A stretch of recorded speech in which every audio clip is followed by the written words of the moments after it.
Good evening, everyone, and welcome to the final town board meeting agenda for the 2024 preliminary budget public hearing. If everybody could please rise for the pledge to the flag. Diana, could you lead us? Allegiance to the flag of the United States of America and to the republic for which it stands, one nation, under God, indivisible, with liberty and justice for all. If we could all please remain standing, and please keep in your thoughts and prayers the Kincart family. We lost John Kincart today to his battle that he has been fighting. And also, if you could keep in your thoughts and prayers all of our first responders, police, fire, ambulance, that service every day our community and the greatest men and women in America that defend our freedoms on a daily basis, our armed forces.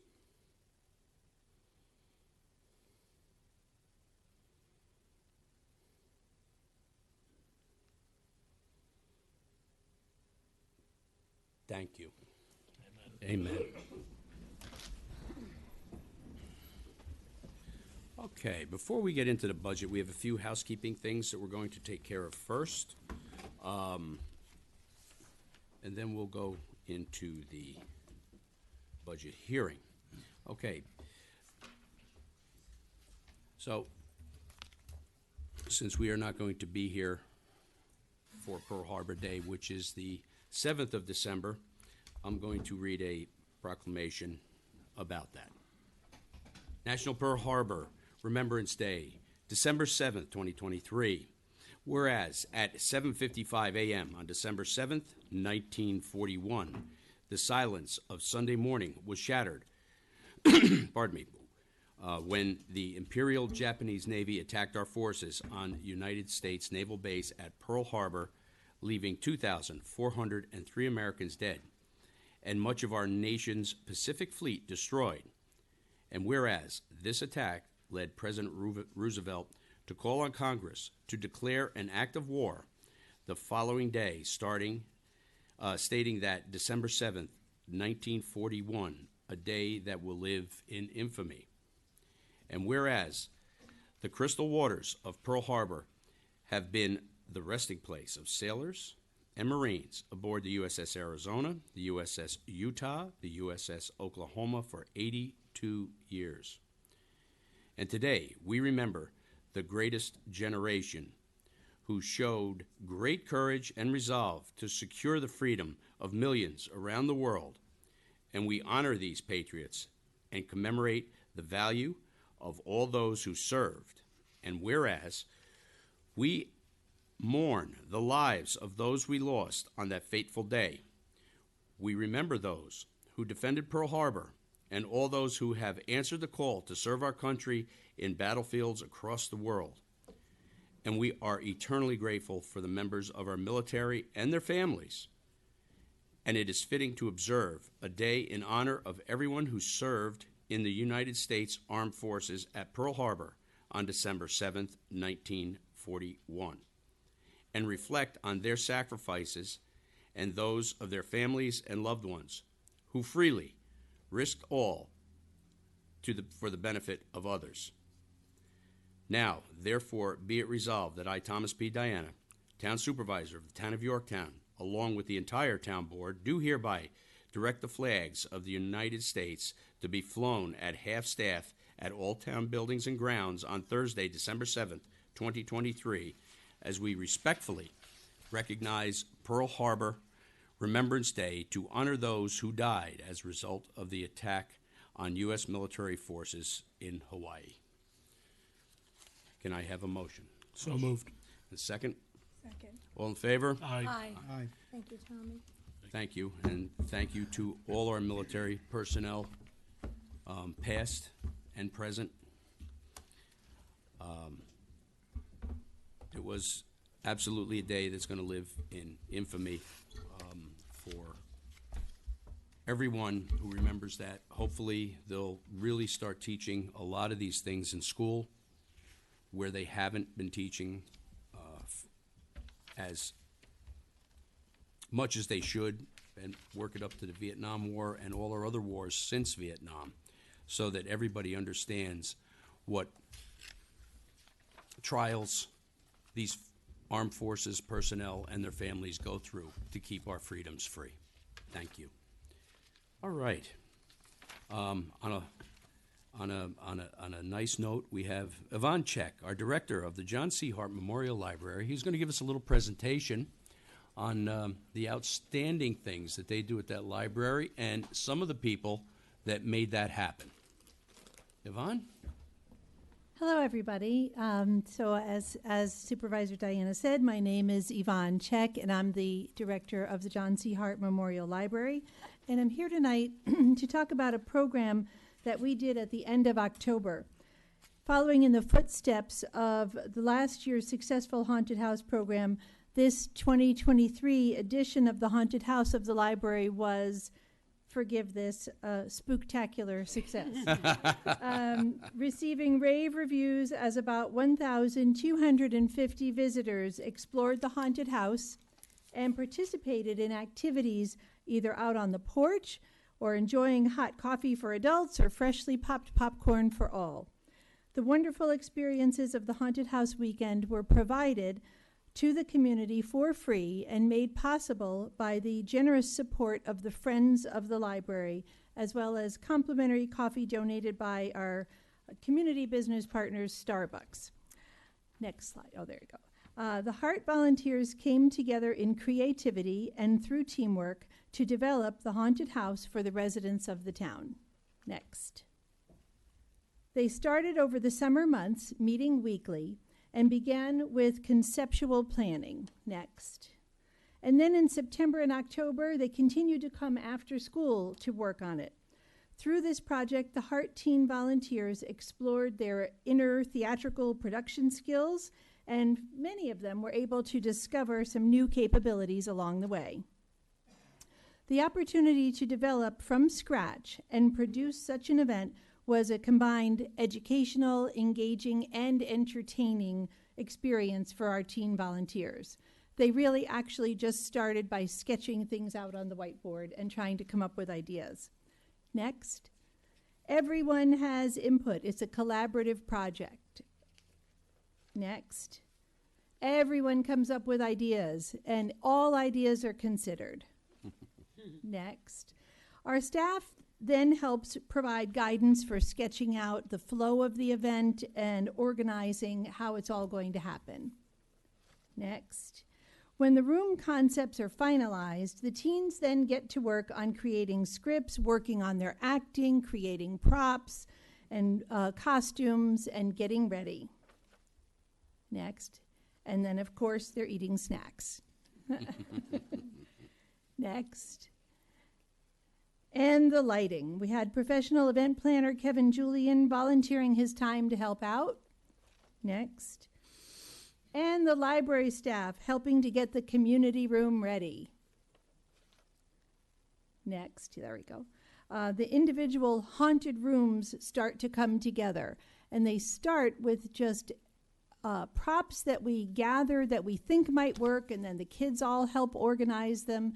That portrait there is actually a replica of an actual portrait of John C. Hart that the teens spooked up a little bit and made it look like the ghost of John C. Hart. Next. The actors get invested in setting up their scenes. Next. Then they're ready to start trying on their costumes. Next, there we go. Volunteer Donna Polito helped with their makeup. And it's rehearsal time. Their characters get finalized, their scripts are memorized, makeup and costumes are on, and now they're ready. And it's showtime. Next. They're anxiously waiting for the doors to open. And the visitors line up to get their turn to tour the haunted house. Our costume staff helped keep things moving. Everyone enjoyed themselves. The community feedback was 100% positive. This is just one of the comments. We received many, but most comments all really acknowledged the work that the teens put into it. Next. Those who didn't act inside manned the activity tables outside on the porch, doing face painting. Next. Giving temporary tattoos. Next. You can flip again. And making masks. Again, we thank the Friends of the Library who generously supported the event with their various fundraising activities that they do all throughout the year. Next. We received many comments from the parents of the teens who participated. I'm just giving you a couple here. Thank you for providing the opportunity for our kids. Had an amazing experience, already looking forward to next year. We want to thank the town board members, especially Councilman Sergio Esposito and Councilwoman Luciana Howitt, for showing their support for the project by coming for a sneak peek as the teens were preparing their scenes. We want to also thank Assemblywoman Dana Levenberg, who joined for the sneak peek, all getting to see firsthand how it was being pulled together. We, in addition, want to thank the Yorktown Chamber of Commerce and the Jefferson Valley Mall for providing advertising opportunities for the event. And special thanks, of course, to Donna Polito, staff member from the Town Finance Department, for helping with makeup. This was really a group effort. Everybody came together. We want to thank our Library Board of Trustees for their ongoing support, but especially for showing up at the event to either attend or to actually man some of the tables outside.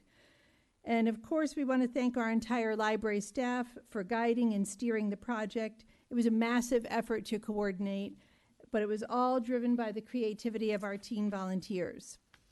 The Haunted House is multifaceted, and with the second year of the program, showing us even more value-added educational benefits for teens who learned to work well together, to think creatively, to stay on task, and to meet deadlines. They came away with a solid understanding of what it takes to produce a successful program on a large scale. And it all culminated in a family-friendly experience for the entire community. So thanks go to everyone who helped, but most especially, and the reason we're here tonight, is to thank our teen volunteers who came together to make this happen. And a few of the teens are here today. So I'd like to have Supervisor Diana present them with their certificates of participation. Oh, great. Yvonne, I don't know how you get everything done that you get done up there at the library all the time. It's an amazing job that you do, that you involve all of our kids and even the adults up there that come in for different things that you folks put on. Absolutely amazing job for you and your staff, our library board. You know, I couldn't ask for anything better. Mm-hmm. Well, it is a whole town effort. Everyone pitches in, so it's lovely to see. Yeah, it really is. It's really a great thing that we do, that you do. We have the best library in Westchester. I was under the weather that weekend. I had a sinus infection and I couldn't attend, but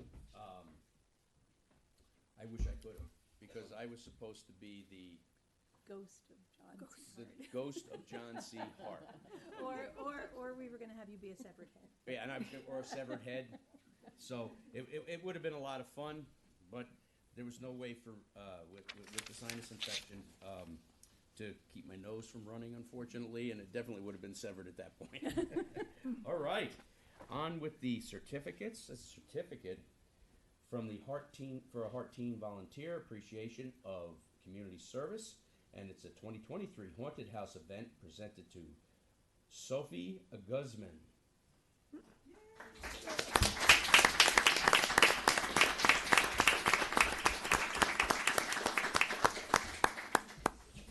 Little known fact here, Sophie is now my new neighbor, 3 doors up.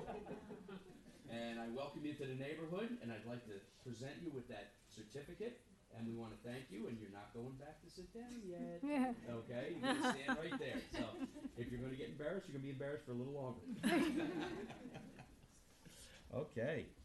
And then we have Joshua is it Laird? Did I pronounce it? Lady? Okay, Josh. Thank you so much for your participation.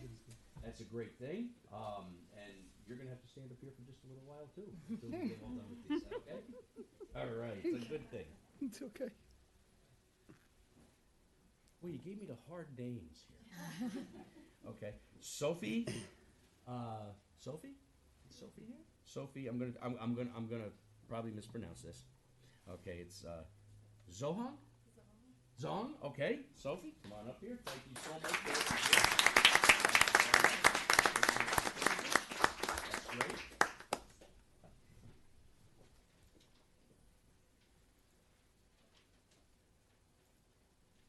And last but certainly not least, we have, is it Delancey Gonzalez Cruz?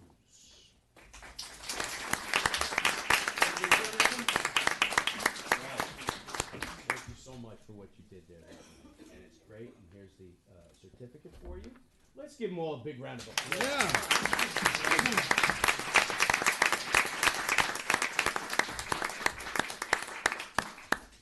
I actually have a little something extra for them too. You know, one thing I enjoy is giving a little something extra when you do something extraordinary. And this was definitely extraordinary. So along with your certificate, it's a lapel pin, and it's the key to Yorktown. So you can wear that on your lapel, or you can put it on your wristband.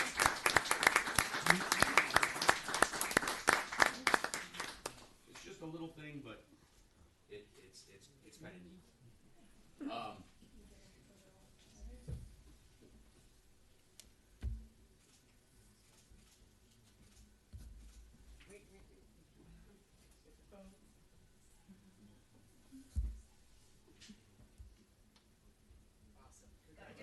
Guys, you Congratulations, wanna come kids. up? Let's get a picture with the crew here. Oh.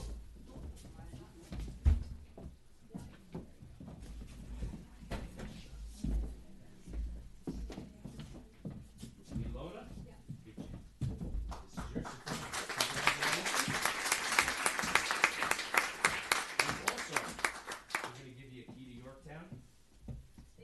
Someday they'll give me the key to the town hall here. I'm not sure when, but at some point maybe. All right. So we got to get a couple more pictures now.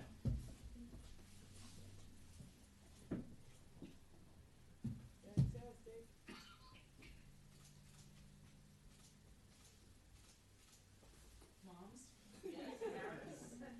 Thank you. Oh, I have a cell phone. Oh, Sorry. This is for the library. Library's fun. Awesome. Thank you. congratulations, kids.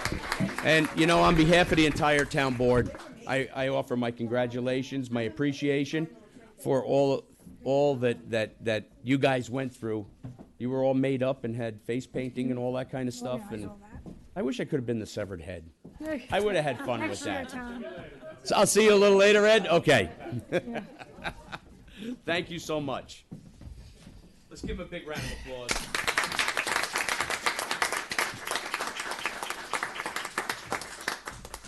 I was able to get there, and it was just it was unbelievable. I mean, so many people participating, but the scenes were really, really, really well done. I got to tell you, and the whole John C. Hart theme with his ghost cracked me up. Just really cracked me up. Great job. Good job. Yeah, and we this coming off of a wonderful electric light parade, holiday light parade that we had Saturday. I believe the biggest one ever. I was so pleased with the way it turned out, the amount of participation that we had, the amount of fun that we had. We had Santa Claus, we had Mrs. Claus, we had a reindeer, and we had the many Grinches. There were many Grinches there. Fabulous. Even Ed was there. There you go. Okay, Sergio didn't play the Grinch though. You did good. I'm always smiling. It'd be hard for me to play the Grinch. You know, just to dispel a couple bits of misinformation, The parade was slated at first to start at 5:30. Due to religious services at St. Pat's, we moved it back to 6:30, and the reason is that we had to get the people out of the services. That being said, it has always been at 6:30. Okay, there was 2 times that they moved it either back or forth. The one time was due to COVID when we had it up at Mohansick, and I'm sure everybody, or FDR Park, I'm sorry, which I think everybody remembers because of COVID. The second time was last year due to a storm cell that was coming through at almost the exact time that everybody would have to step off, so we tried to get it done before everybody's costumes, floats, etc. were ruined. But those were the only 2 times. Moving forward, we're going to keep times consistent so that there isn't that confusion. Okay, so that's about that. And we have, Ed, you had something about hams. Yes, 2 quick announcements. One is the Sons of the American Legion will be collecting hams for St. Mary's Food Bank. They have chickens and turkeys for the holidays. They did not get enough hams as of yet. So we're going to be set up next Tuesday at the gazebo from 11 a.m. to 2 p.m. If anyone wanted to donate a ham for those in need, please stop by. If you miss it, I'll be here Tuesday night, so you could always drop it off here. This is the head ham right here. There you go. And the other thing is the Teen Center had to cancel this Friday. They will be open next Friday, the 15th, with their holiday party. Unfortunately, they did not have the adult supervision to be able to run for this coming Friday. Okay. And Serge, if you'd like to just read off that with Metro North senior savings. Yeah, so the Metro North is offering seniors, people with disabilities, and Medicare recipients a 50% discount on a one-way peak fare ticket. You could buy the tickets with the proper ID. Some of them are like, your birth certificate. I don't know who's walking around with their birth certificate, but if you have a government or state-issued driver's license, a government passport, Department of Aging ID card, reduced fare Metro card. If you have people with disabilities can use their Access-a-Ride card or Able Ride card, that kind of stuff. And you could get a 50% fare discount, which is welcome this time of year as well, right? Yeah, you can get down to the city and see the tree and so on and so forth. Thank you, Sergio. I did have one more thing. I was able to participate in a press conference the other day regarding the Public Service Commission. They okayed a rate hike for NYSEG, 30% over the next 3 years. So we're all up in arms over it. What we're trying to do at the state level, Assemblyman Slater and another assemblyman were there. They sponsored a bill to require the PSC to hold in-person hearings whenever they want to do rate hikes. They need to come here, and they need to hear from us like we have done in the past. So I know that we're all actively working on some kind of a plan to let them know how displeased we are with that. And I mean, it's crazy. 30%? Yeah, 30% over 3 years. The time frame is broken down. It's like a 7, a 6. It's crazy. Yeah, in these times it's hard enough, but to expect 30% over 3 years is a lot. Well, look, you got the Metro North giving discounts, and then you got at the state level, Yeah. they're just approving rate increases. At some point, it's going to be more expensive to charge your EV Yeah. than it's going to be to get gas. I Yep. mean, if the way this is going. So That's something has to be done, and we need to speak up for the people. in we're Yorktown. looking at a possible town hall meeting for around the 11th of January, I think it was. Let me just double check that, and we're going to see if we can have it right here at town hall. While you look at that, I already got a call from a senior at Windward Oaks, a senior veteran whose electric bill was $300, and we're not even in the winter yet. No, I mean, it's crazy. And you know what? They just raised the rates not too long ago. I mean, at this point, it's every year the rates go up 10%, give or take, however they break it down. But this is a 30% increase over the next 3 years. Yeah. It's already approved by the PSC. Yeah. Now, they need to come in front of us, and they need to hear us. And they need to do that all around. They just can't willy-nilly hide behind their desks up there in up at the state and at the state level, not answer calls and just raise rates and approve these things without any repercussions or any consideration for the people. Yeah. So, Tentative date's I'm going to be. disgusted. Tentative date's going to be the 11th of January. I'll have further moving forward that we're going to try and do a town hall here, or at least a round table. We've done this in the past, and unfortunately the outcome was the same. But at least the amount of angst that the people have with these rate increases can be brought out to the public. We'll have it televised, and we'll go from there. So, that being said, I was to one of them they had in Somers about a month ago, when this was first announced of the almost 30% over the next 3 years, and we were disgusted then, and we're disgusted now. It's in this time, especially for our preliminary budget public hearing. We're going to go over a lot of things, it's just a good. It's probably a good time to show you exactly how and what we did here in the town to hold things at bay. I'm sorry, I just got a message from Tom in the back room. Our senior advisory committee meeting has been moved up to this Friday, the 2nd, instead of the 3rd Friday of the month. So Friday the 8th, 1 p.m. in the town hall room for our senior advisory meeting. It's It's the 8th. This Friday. Yes, This Friday the 8th. Right. Okay. All right. One more thing, Tommy, Yes. in line with the Metro North, Westchester County, the Beeline Fairs, they will also be suspended from December 16th until January 1st. So if you want to take the Westchester Beeline, it will be free. You remember that one Clint Eastwood movie where he says, "I love public transportation"? You know what, from December 16th till January 1st, public transportation is the way Sure. to go. Is that where you're going to take Mary down to White Plains? No. Okay, I didn't think so. Can I say one more thing? You're killing me. One more thing. Go It's ahead. important. Tomorrow is my mother's 88th birthday, so I want to wish her a very happy birthday. That is important.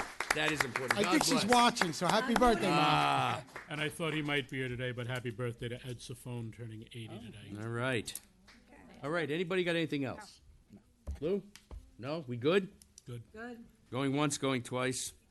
All right. All right. I'd like to open up the public hearing for our budget 2024. Can I have a motion to open that Motion. public hearing? Second? Second. All in favor? Aye. Opposed? Okay, we're opening up the public hearing. With that being said, as you know, this is my first budget presiding as your town supervisor, and I am more than pleased to announce that we are going to have a 0% tax increase on our ADNL lines. All right, that does not represent our taxing districts, et cetera.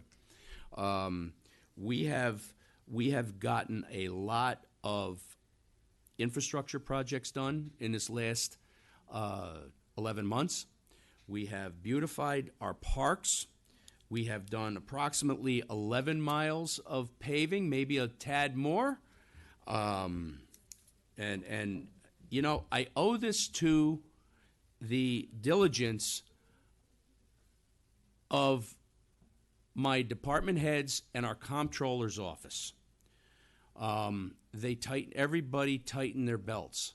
It's not just an extra box of paperclip, folks, that we're talking about here. We got partial part of the way through the year, probably to like September, and there was times when we had to put some money into our departments so that they could buy parts and they could fix their trucks and their equipment and so on and so forth. This is how tight that budget was last year. This year is going to be equally as tight. We were very, very fortunate that we had an infusion of $1,050,000, which I negotiated through Enbridge for the closing of our park due to the sinkhole. That added to our fund balance. It helped us do the 11 miles. It helped us do the pool upgrades that have been neglected for a long time, and to repair our water mains and to alleviate the emergency repairs that we're going to have. A lot of the stuff that we're doing in-house. We did 800 feet of water main this year out on Broad Street. It took a little long to do, but we did it in-house, which cost us approximately $100,000. But if we went out to bid, it would have cost us well over $750,000.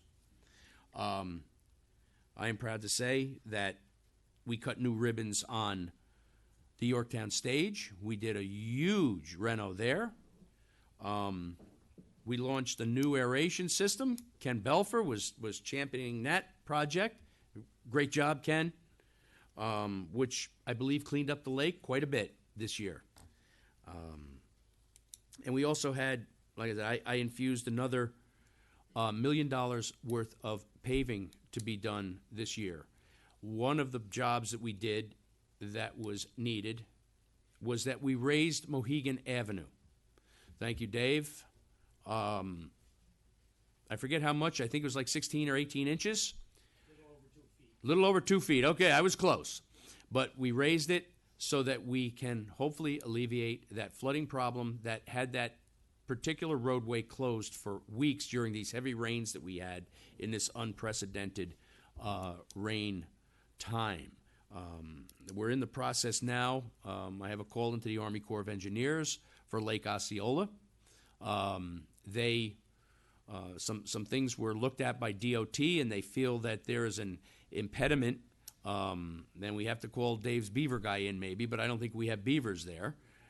I didn't see any beavers there when I was there. I went out in a boat from Lake Mohegan Fire Department in midsummer, and we checked the exit point of that lake, and it was clear. But they seem to believe that there's a beaver dam someplace there, but I haven't seen it. The next thing we're going to do is, I think what happens is that area, the silt raises, and that silt has to be removed because that's the exit point. And if we get that silt out of there, the water will run through, hopefully. So in hopeful expectation that possibly the Corps of Engineers will be able to give us some relief at that point. But we've done a lot. I'm hoping next year that we can hold the line. I don't know that we're going to be able to, but I'm going to try, and that comptroller's office is going to try their level best. Everything is going up. Our health insurance for family plan over the past 3 years has gone from 100, I'm sorry, not 100,000, from $29,000 to $40,000, okay? We're having increases everywhere of between 20 and 50%. A fire hydrant that cost us $2,000 last year is now costing us $4,000 this year, or maybe even a little better. The pipe that we have to put in the ground, which used to be $20 a foot, is now $32 to $38 a foot. So you can kind of do the math there and see how we've had to tighten our budget, tighten our belts to make sure that we could get through this past year. It was tough. We also, and Janelle's going to go into it a little bit on how we were able to do the things we did. And I believe some of it was sales tax that we got. So at this point, I personally want to thank this board, all my department heads for tightening their belts, our comptroller's office for making the stuff we did work, and to maintain the degree of happiness that the town of Yorktown people want and deserve. Let's face it, folks, we're the #1 safest community in the United States. #1 safest town. That doesn't happen by accident. And all that kind of stuff does cost money. We have our ambulance corps are begging to put on another fly car, which is going to cost us $750,000 for one more car. We have not said we were going to do that yet. We're doing the math. I think it comes out to $58 per thousand on household, or was it $58 total? It was $58 on a $10,000 estimated house evaluation. Because it's $5.58, I think it is, per thousand. Am I right, Kim? Okay, so if you go with the $10,000 assessment, it'll cost you about $58 more. What's a human life worth? We'll all have to figure that out. But we're going to try and figure out if and when we can make this work. And maybe we have to call the ambulance company in, Empress, that takes care of our stuff. And we're going to have a conversation with, there's no maybe about it. We're going to have a conversation with them to see what we can and cannot do monetarily. But like I say, what's a life worth? That's my spiel for right now. I'm going to turn it over to Janelle to move forward. I'm going to read a little bit because I'm not really a public official like you guys. Okay, so I would just like to start off by saying thank you to the supervisor, the town board, the department heads, the employees, and last but not least, our finance team, Sandy, Rachel, David, Donna, and Donna. And it actually takes all of these people to create a successful budget for the people of Yorktown. The budget process starts in late summer, and it takes many months all the way to right now to create it. Everyone works really hard, keeping in mind the residents and their hard-earned tax dollars. And we are very proud that we're able to hold the tax rate at 0%, like the supervisor said, for the general highway and library funds for another year in such trying times of inflations while still providing the same services. And in a nutshell, even though the budget dollars went from $65 million to $69 million, an increase about $3.8 million, our revenues were able to increase. Even though our revenues increase, it's really still a tax on the taxpayers because you're paying more for sales tax, you're paying more for interest. Our interest rates are higher, so we're collecting more interest. Really, you're paying for it that way, and it still comes to the town. But even though we could raise our revenue rates, that then enables us to keep the tax levy flat this year. Next year, like the supervisor said, we had some wiggle room in the sales tax because we kept it very conservative for the last 3 years because we didn't know how it was going to play out. But because of inflation, the trends are that we could increase the revenue in that line to cover the increases. But next year, we probably won't have that much flexibility. So like he said, it's a very tight operating budget, but we're very, very proud of all the employees pulling together and really making sure that we spend wisely for the taxpayers. Thank you, Janelle. We have a lot of infrastructure projects that we're considering and we're looking at, and we're trying to get done this year. We have the pickleball court that needs to be redone.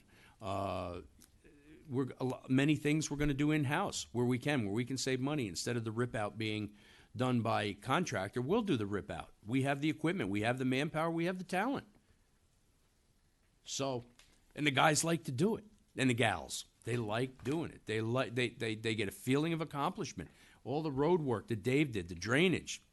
I'll tell you, this year we clicked along so well with what we had to work with. I am so proud of every employee of this town. I don't have any bad words because things got done. And they got done in an expeditious manner, and they got done in a way that everybody in this town should be proud of. And like I say, we have the talent here to get it done.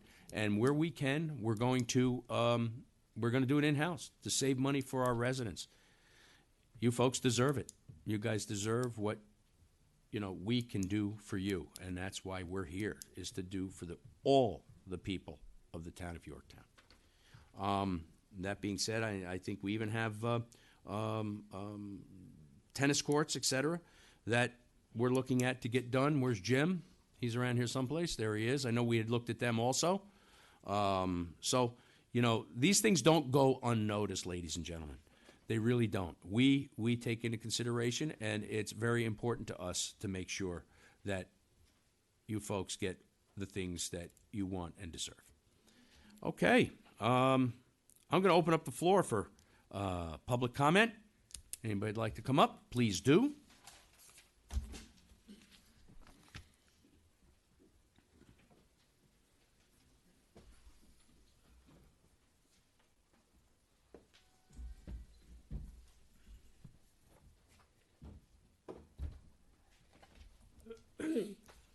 So are there guidelines for public comment? Do I ask all the questions? Do you answer them one by one, or how are Well- you doing it? No, we'll go through everybody, your questions, and then at the end, we'll Okay. figure out what we're gonna do. All right. On what basis are you projecting a 24% increase in sales tax revenue when the county is only projecting a 4.5% increase? That's contrary to what the auditor said last week about budgeting revenues conservatively. When will you start explaining the total tax picture? You state the town tax is not going up, but the refuse tax is going up 9.9%. The town tax is only one of many taxes. Your statements are misleading. For the first time in 10 years, you show a drop in taxable assessed valuation. When the assessed value of the town goes down, each taxpayer must pay more. Our tax rate is dependent on assessed value. Why did the assessed value go down? This is a bad economic indicator. Why do you expect real property taxes to drop nearly 2%? Westchester home buying is expected to be solid next year, but you show a dramatic drop in mortgage taxes of nearly 29%. Please explain what your forecast is based on. Why is paying for the general fund expenses always dependent on the fund balance as a major revenue source? That's our savings. Why don't you budget costs to be covered by revenues? Your approach is always depending on the fund balance appears short-sighted. The 2024 budget states that you're taking $300,000 from the refuse fund balance.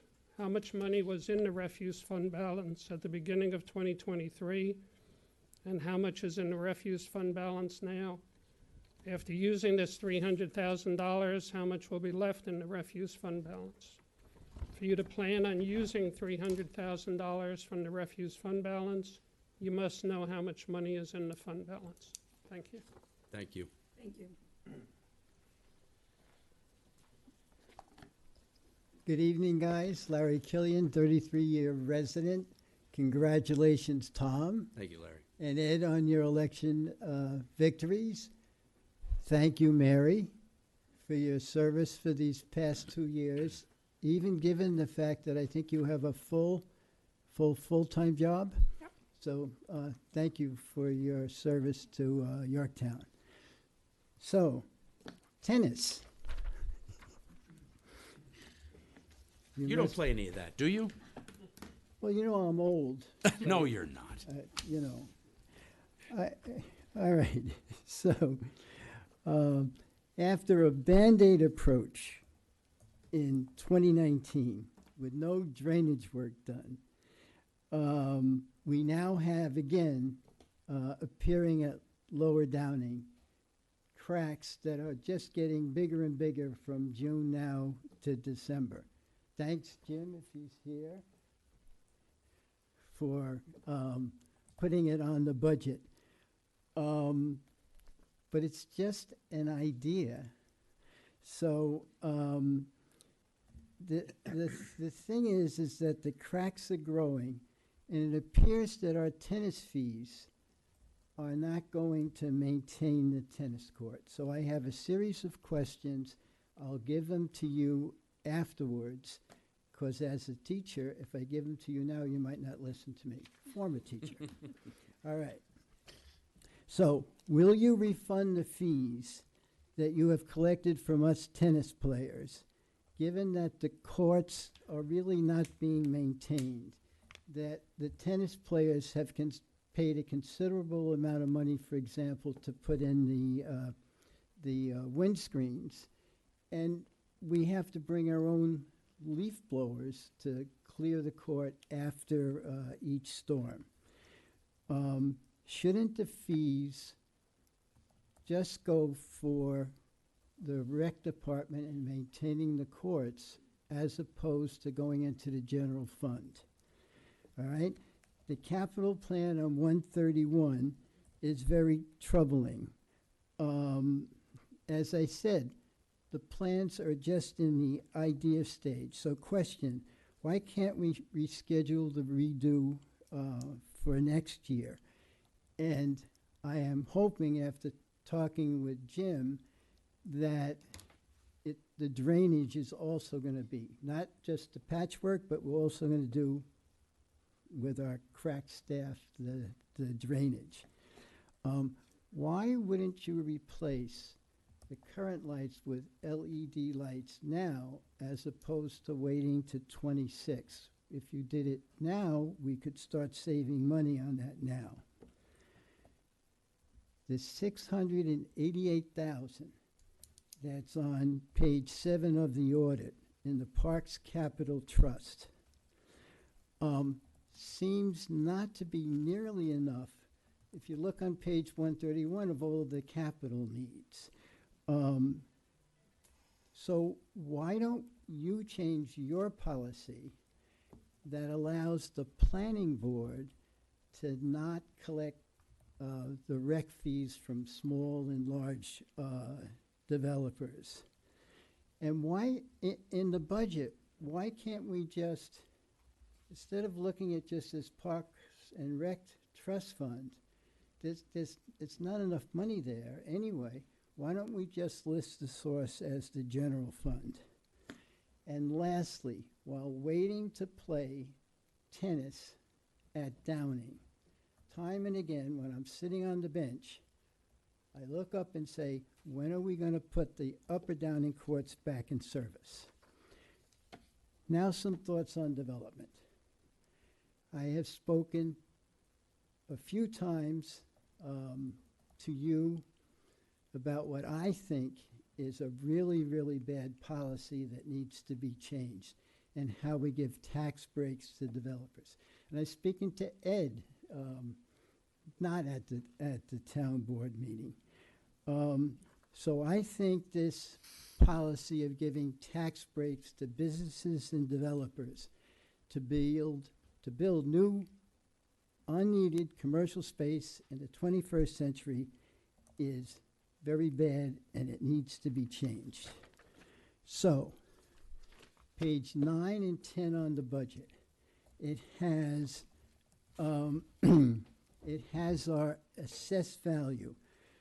So let's look at the graph on page 10. Can the question, is the value of existing commercial space declining? To me, it's a simple case of supply and demand. We simply don't need that much commercial space in the 21st century. Previously, I provided you a list of properties, commercial properties that have recently received reductions. If those businesses pay less taxes, we have to pick up that tax burden. I have argued that this is just the tip of an iceberg. If you look at that graph, the Great Recession ended in 2009, but our taxes did not start to go down to 12, and they didn't return until to the previous levels in 17. And that is because it takes time to file with the Board of Assessment Review, and it takes time to file tax certs. So on page 53, does the almost tripling of the line in the budget since 21 of money set aside for legal fees to defend against tax certs, does that indicate that that more tax certs are being filed? Next question, page 12. 485B exemptions have increased to 6 to 8. Who are those? What are those businesses have gotten those additional exemptions? The value of those exemptions is presented in equalized rates. But question, what is the value to date of how much taxpayers have had to pay to make up for these tax breaks. Susan Siegel, in an article she published in May, estimated for just the 6 exemptions it was $2.2 million. So next, I have argued that giving tax breaks to businesses for something they were going to do anyway is really an egregious waste of money. Think of BJ's Gas. It's a gold mine. Where else would they have put that gas station? But we gave them a tax break to do it. We gave a tax break to Lowe's after they already contracted to go there. And if you think of Caramount, next year all of you will be businessmen or former business owners, current or former business owners. When I used to go to Caramount, now Optum, in the building across from the railroad park, there was one receptionist working for 3 internal medicine guys and gals. And now in the new building, there's one receptionist for 8. From a business perspective, it's just, there are incredible tax savings to put all those resources together. On Hill Boulevard, Caramount did the same thing without a tax break. In Brewster, they did the same thing without a tax break. So, I looked at that decline in assessment, and I said to myself, how much new revenue are we generating from Uncle Giuseppe's? So I looked, and as far as I can figure out, none. Oster owned that property. When after Food Emporium left, they got a reduction in their taxes of $40,000 a year. So you would think the building is now open, but in effect, you don't judge assessed value based on past history, it's current. So is it true that Uncle Giuseppe's is not paying more? And understand, Turco's is still vacant, so they're going to get a tax reduction. So here's the question. Is the fact that the new expanded Uncle Giuseppe's is not generating any increased tax revenue and actually eroding our tax base, is that an indication that the value of our commercial space is declining and we have to adjust our policies accordingly? Lastly, and I'm sure you're happy to get to the last one, there's a problem with the way the 485B policy works. You just have to fill out a form, and then you get the tax break. So that has led to overdevelopment and massive traffic problems in the area of Lowe's, BJ's, and Staples. It's what we now call fast food alley. Going west to east, we have Taco Bell, McDonald's, Wendy's, Popeye, Starbucks, a new pizza shop, and now Chipotle. Added to the new traffic from Trader Joe's and the existing traffic from BJ's, Lowe's, Staples, etc. So, why has our 485B policy not been periodically reviewed as stated it should be in our 485B law? Why have we not taken advantage of the option to limit the tax breaks to only certain needed locations or certain types of businesses? Why don't we do a new traffic study each time a major traffic reviewer, traffic provider, no, traffic producer. I'm getting too old We for had you. this. We got you. I tell you, is going to go in. Is it possible that BJ's is each day servicing 100 cars, 1,000 cars? It's incredible. So, bottom line, isn't it time to get rid of, or at least review this policy? Thank you. Thanks, Larry. Thank you, Larry.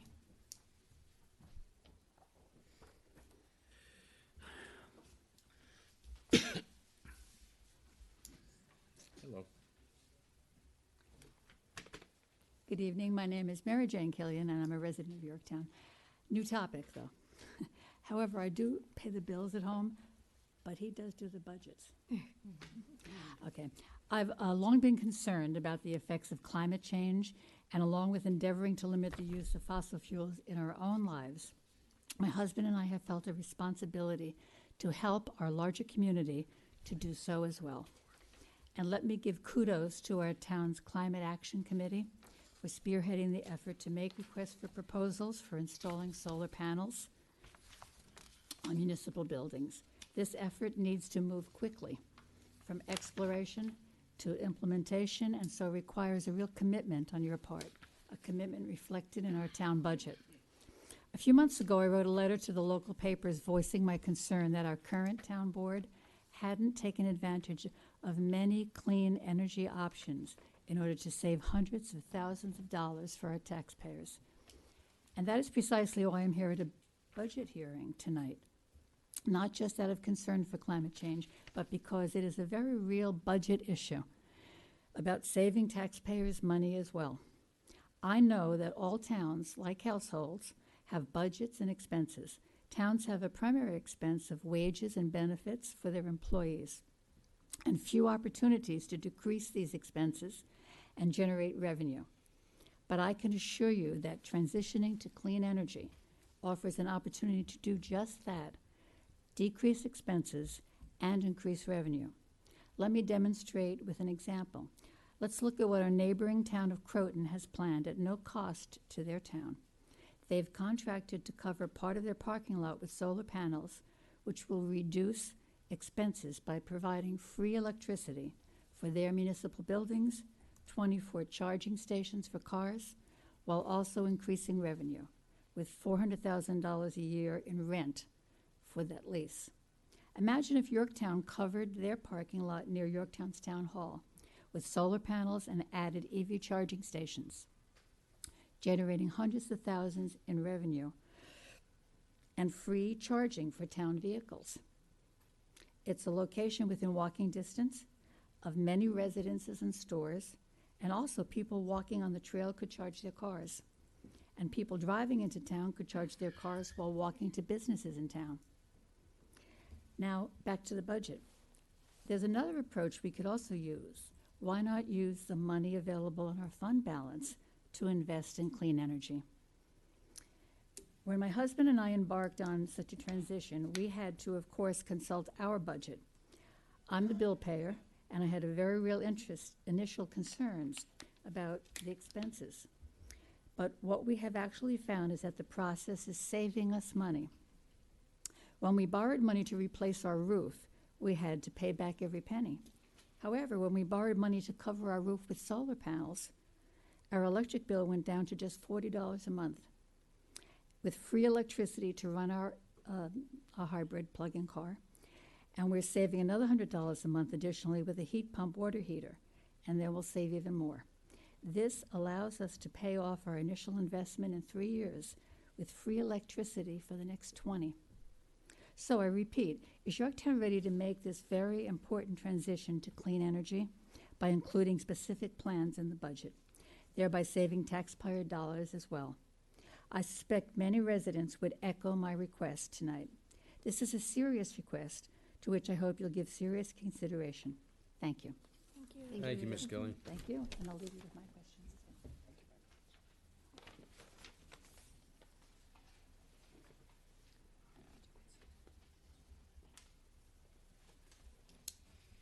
Good evening, Jan Mirchandani, Yorktown Heights. Jan? In addition to what Mary Jane was just outlining, I had a question. I noticed that we have almost $50 million if you total up all of the various fund balance lines. It's 47.8 million in total. Having worked in finance a million years ago, I was wondering, the first thing that jumped out to me is there's nowhere where we state where that money is currently held or how it's invested, if it's being invested with a portfolio manager or some other fiduciary. So even setting aside the $2.2 million that's appropriated for the 2024 budget, that still leaves $45 million of taxpayer money that's just sitting somewhere, which we don't know. So I was just wondering where that money is invested, how it's being invested, who's managing these accounts, if we've hired an investment management company, if we do have a portfolio manager, or frankly, even if we don't, what's the investment strategy for those fund balances? And will you provide that information as part of the budgeting process? And if that money is not being invested in any kind of investment portfolio, and frankly, honestly, even if it is, I kind of go back to what Mary Jane was saying is, that's a whole lot of money. Why are we not why would we save it for down the road potentially when we can invest, obviously not all of it, but invest a good portion of that in some of the energy savings, infrastructure projects that Mary Jane was just outlining, and other projects, some of our, our water mains and roads, et cetera, et cetera. We could certainly invest some of that money in these types of projects, put that money to work for us, and still leave a healthy amount in our savings. So those are my questions. So. Thank you, Jan. Thanks, Jan.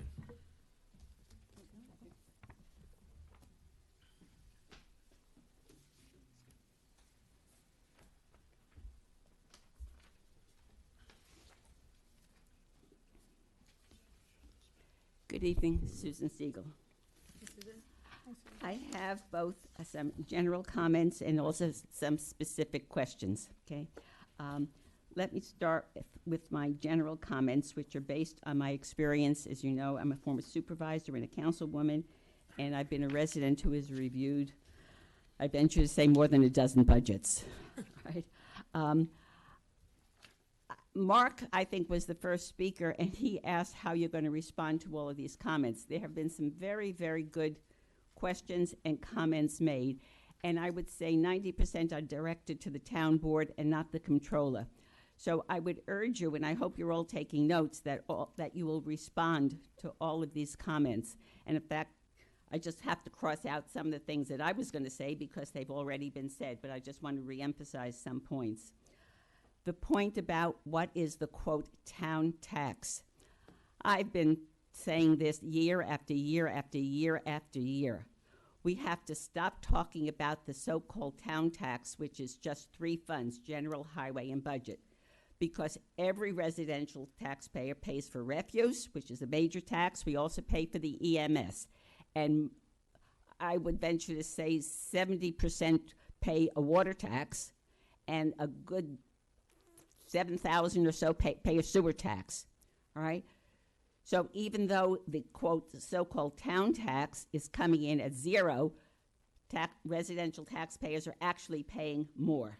And I think in terms of transparency, and this board always talks about how transparent you are, stop talking about the town tax and it's a zero tax increase or it's a 1% increase or whatever. Be honest, be transparent with your taxpayers going forward for next year, and talk about what your typical residential homeowner with a $10,000 assessment. And also, we've been using that $10,000 figure for as long as I can remember. I honestly don't even know if it's a valid number. So maybe somebody should look at it. Should it be 8,000? Should it be 12,000? I have no idea, but that's for next year. Another thing, which again is one of my pet peeves, is what I would call an obsession with the percentage tax rate increase. 0, 1, 2. I used to work with a councilman who used to say, I'm only going to go for, let's say, a 2% tax increase. That's it. And then he would work backwards to find out what the expenses and the revenue should be. He had no idea what that 2% meant, and it was just an arbitrary number he picked without having any input. you have to look at, I urge you to talk in terms of dollars and cents, not percentages. Taxpayers relate to dollars and cents. When you talked about the garbage tax increase, which was going up a large percent, you try to minimize that percentage by saying, well, it was only about $50 a year, or then you even said a little over $4 a month. $4 a month we could somehow all live with. Can you imagine what the uproar would be if you came out with a 3% tax increase for the town tax? Horrors, okay? If you're up for re-election, never would you get re-elected if you're saying a 3% tax increase. A 3% increase in the town taxes, the so-called town tax, guess what?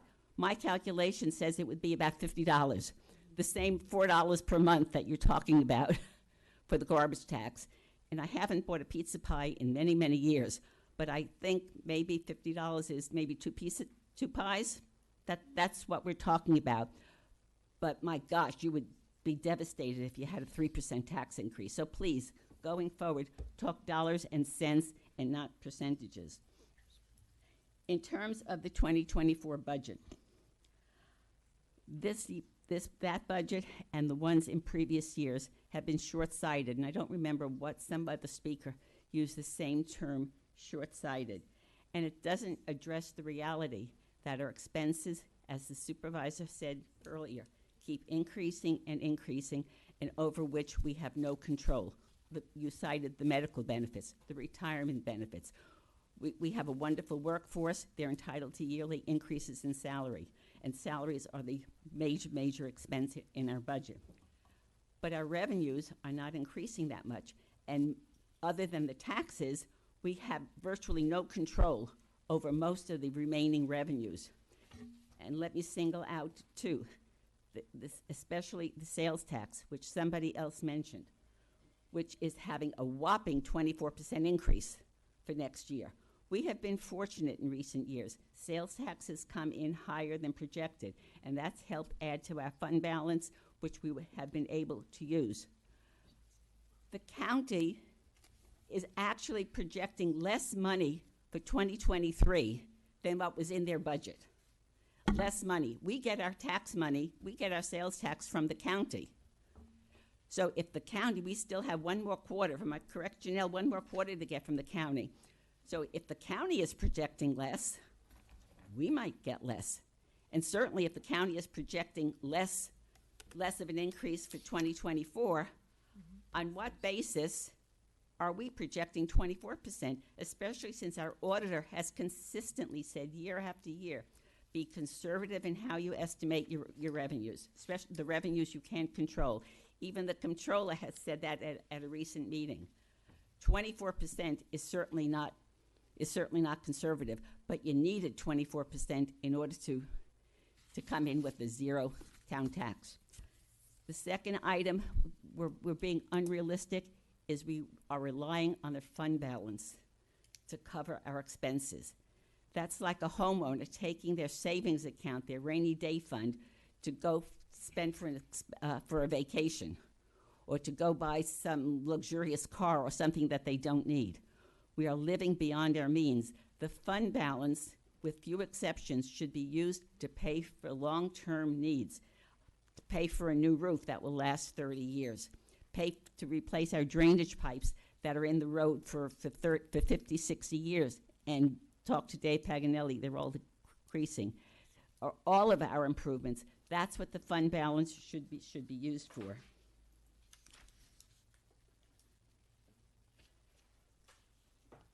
I think Larry has talked about the decrease in assessment roll. That's significant, and I think that has to be addressed. And I would like somebody on the town board or the assessor to explain why that drop and what that says for the following year. Because when the assessment roll drops, the rest of the tax rate, the taxes increase for the rest of us, and that's important. And we keep talking about, let's have more development, more development, more development. But as Larry pointed out, the economy is a different economy now, all right? We don't need all that new commercial space. We can't have a new shopping center, all right? That's not gonna work for us. Yorktown also has very little vacant space left for commercial development. So we have to be realistic, and we have to look at why our assessment roll is going down. Somebody also talked about the tennis courts and the other capital needs. If you look at the capital plan at the back of the budget book, it's a long, long list. It's a wish list, that's all it is, all right? Some of the same things say idea, idea, idea, idea.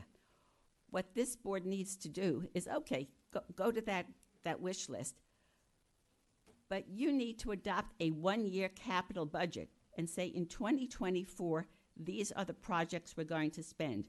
In the general fund, thankfully, for lots of reasons, we have a very, very healthy unassigned fund balance, $27 million, much, much more than we need. The fund balance is $27 million. Janelle, the general fund is 33 million, 34 million? I'm sorry. The general fund. 27 million unassigned at the end of Yeah, but the general fund, the total, as a percentage of the general fund, it's much more than we need.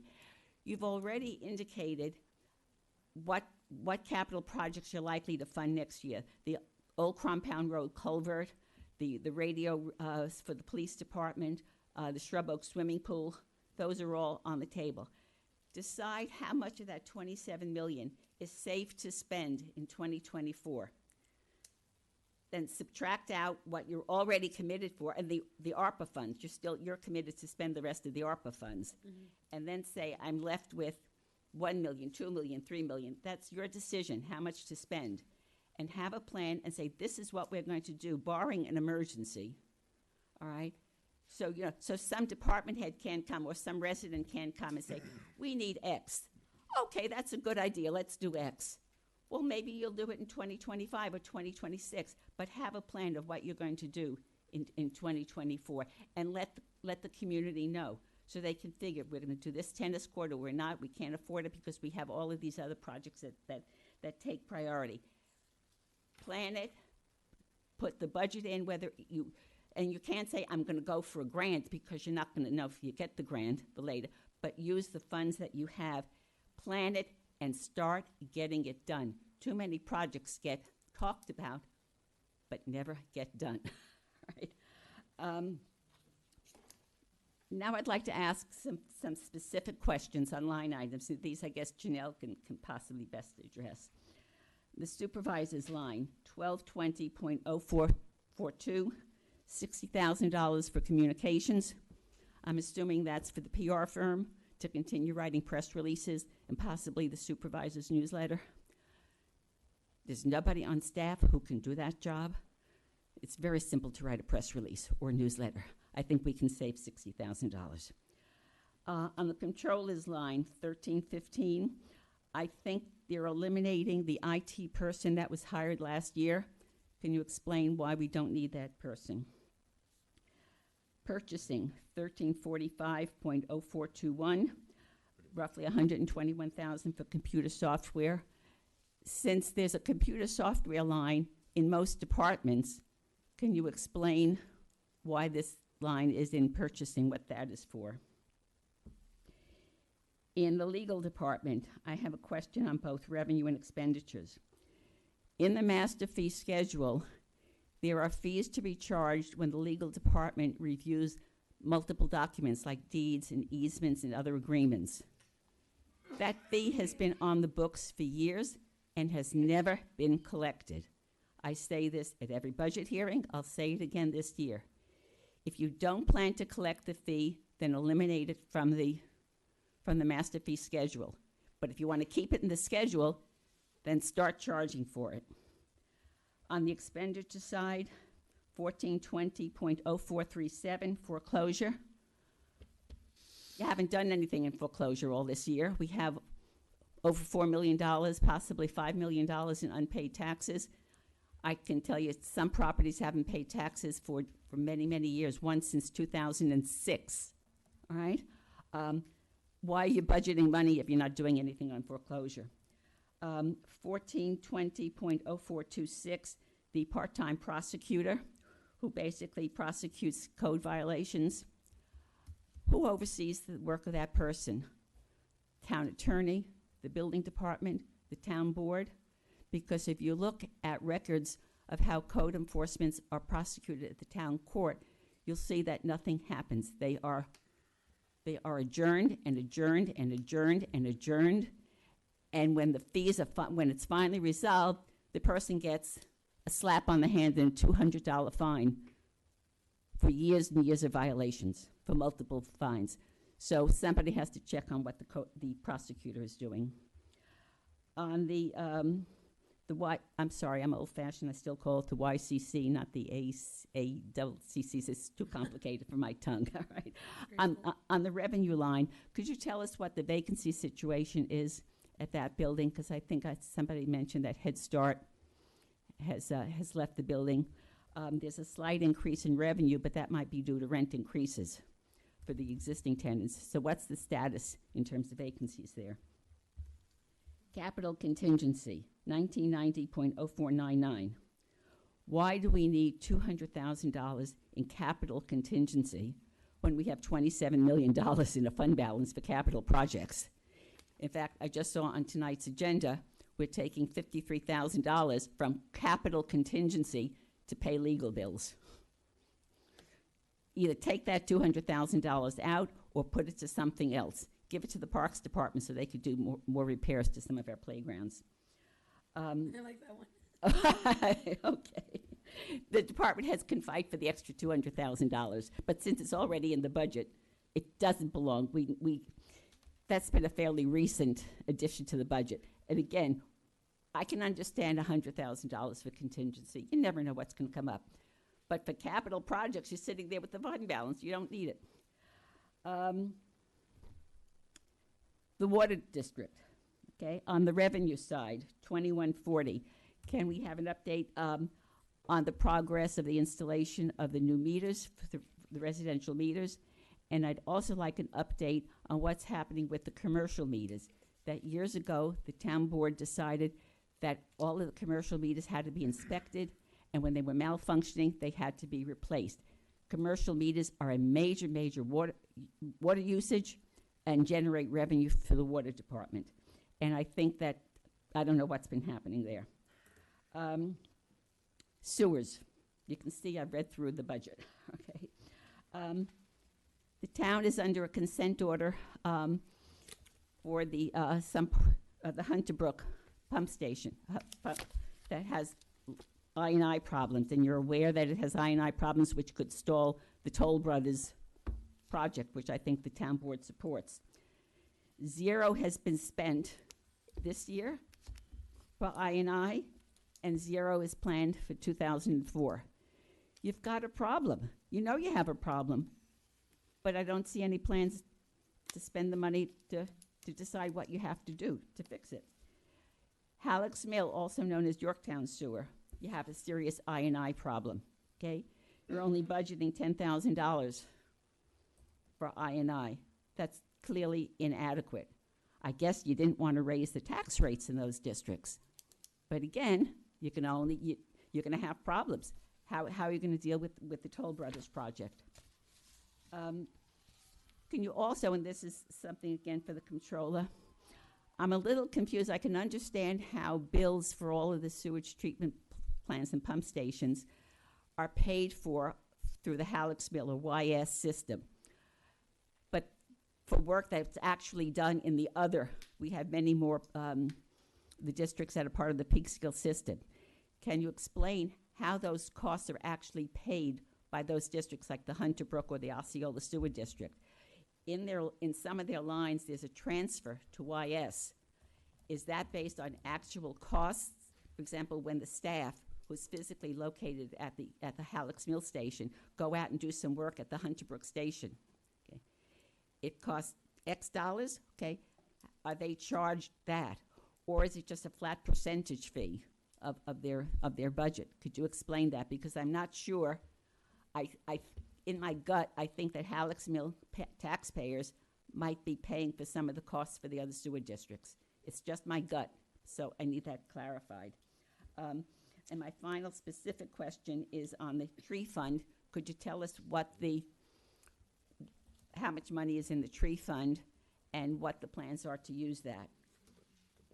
Then I just finally have a few additional comments not related to specific line items. Can you explain if we have had threats, security threats at these town board meetings, or if we have unruly people coming to these meetings, and why we need a police officer?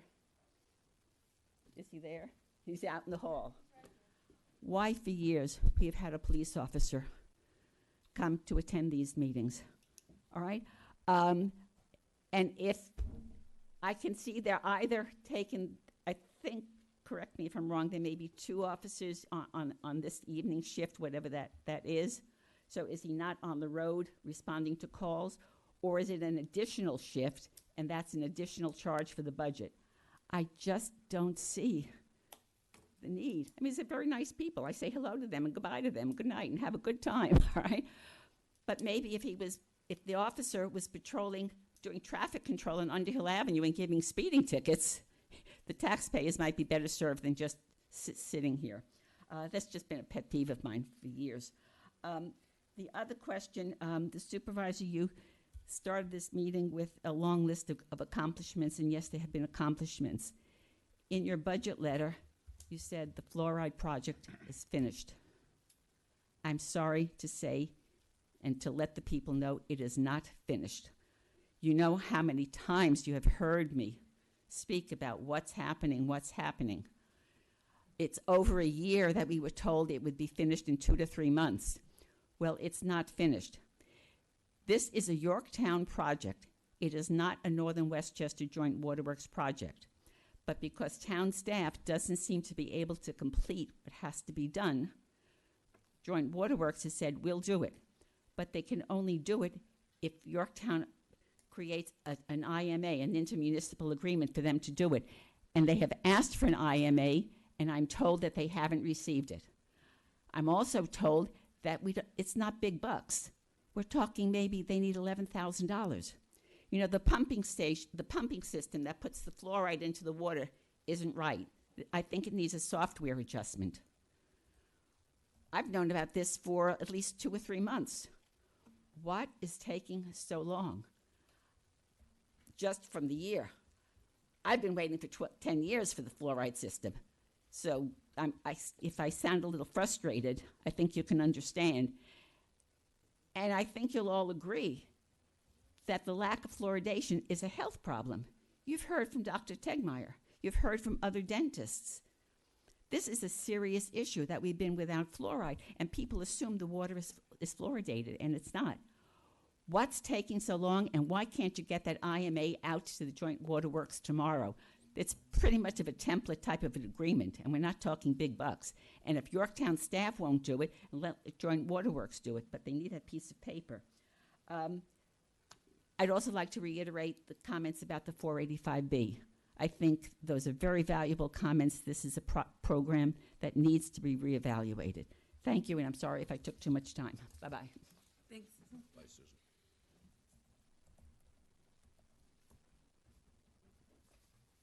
Anybody else?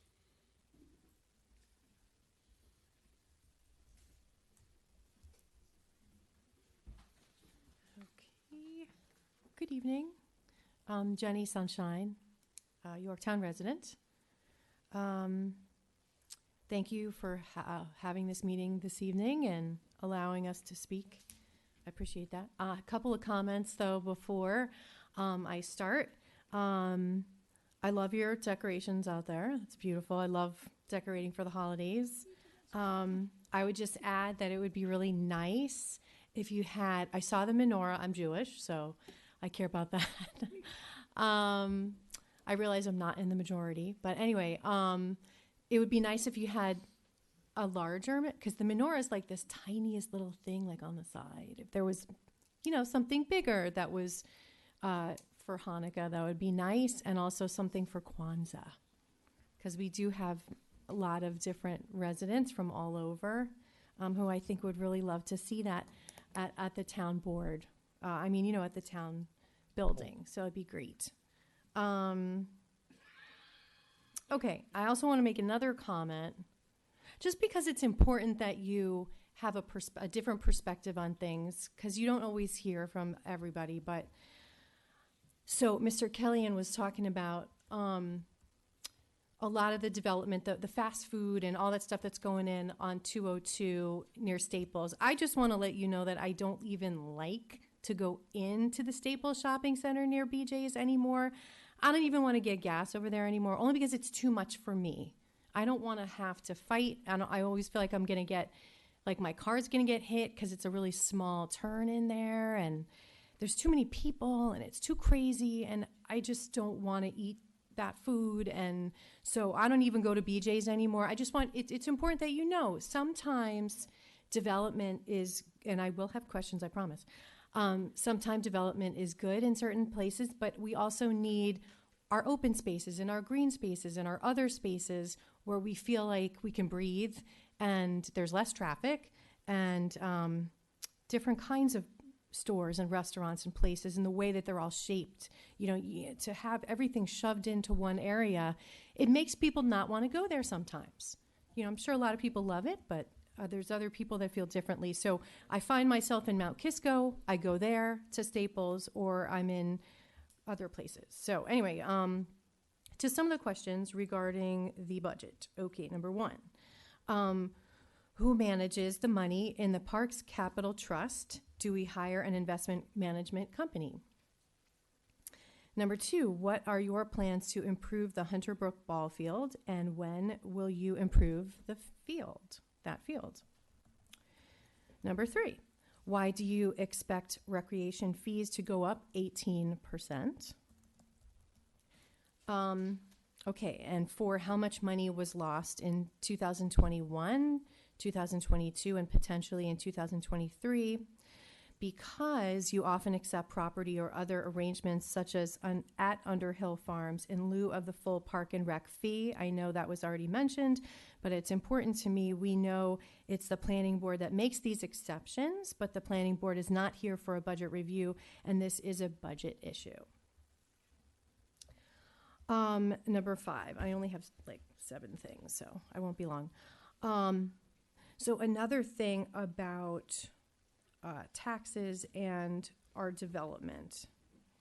One major reason that the public readily accepts and agrees with a lot of development, a lot of times in Yorktown here, is that there's a promise that if buildings are built, if companies and businesses and corporations come here, that they will be adding to the tax base of the town of Yorktown, and then that means that the public or the homeowners think that maybe they wouldn't have to pay so much tax because the businesses are going to come in and pay that tax.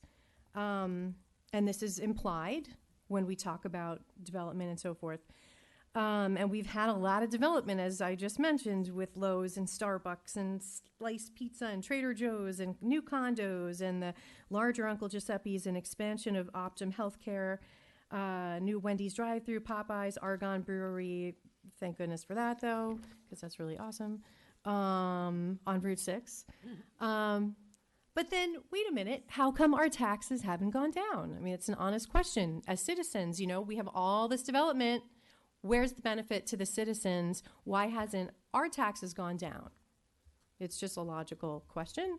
I do know that a lot of the developers have been giving tax abatements, so they don't have to pay certain taxes for a period of time. And that was also mentioned. But, I think we have to be fair, and I think a lot of the public does care very much so about their taxes. And if we're going to have all this development, then we should have some of that benefit coming back to all of us. And so we should see our taxes go down, right? The more development that comes. So that's just a logical question. I have a couple of future items that we should be aware of.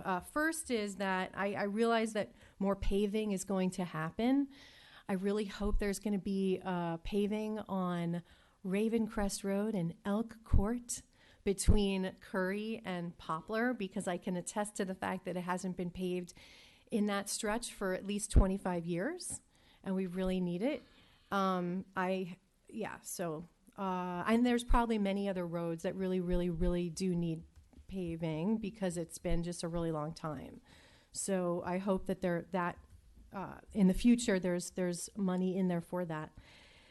And then, without going into a big thing, I hope that you're able to save money and have money available for the, to fix up and repair and what have you, the Willow Pond Park along Curry Street, because it is very conceivable that the gas pipeline company might want to come in again and update their other piping. We're not really sure.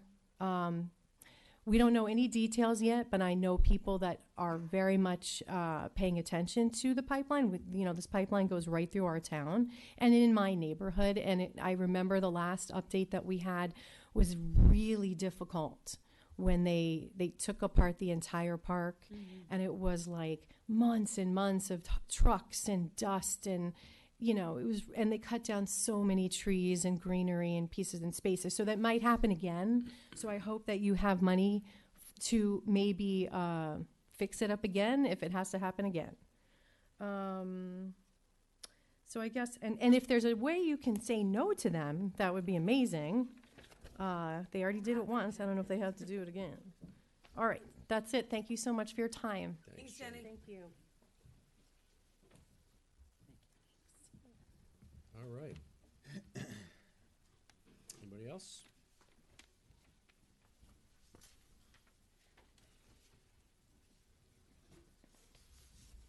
Good evening.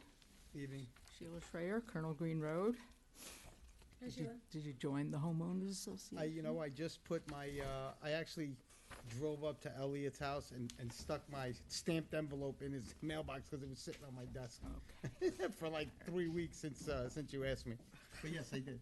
Okay, great. I'm gonna try to make the party too. Make sure Janelle gets these. Right, it's coming that- up, isn't it? It's coming up. A Party's week coming up. from Saturday, yep. Make sure When is it? Janelle gets A one of week from these. Saturday. A week from Saturday. Hope to see you there. Sorry.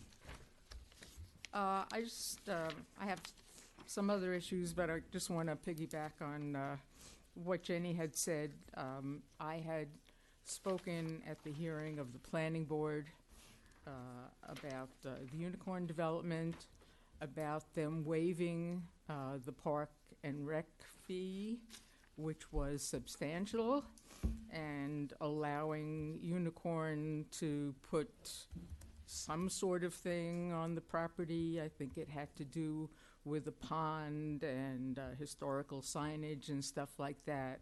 And Unicorn has promised to take care of that as a recreational sort of thing. But I thought that Parks and Recs should have gotten that money, which was a substantial amount of money.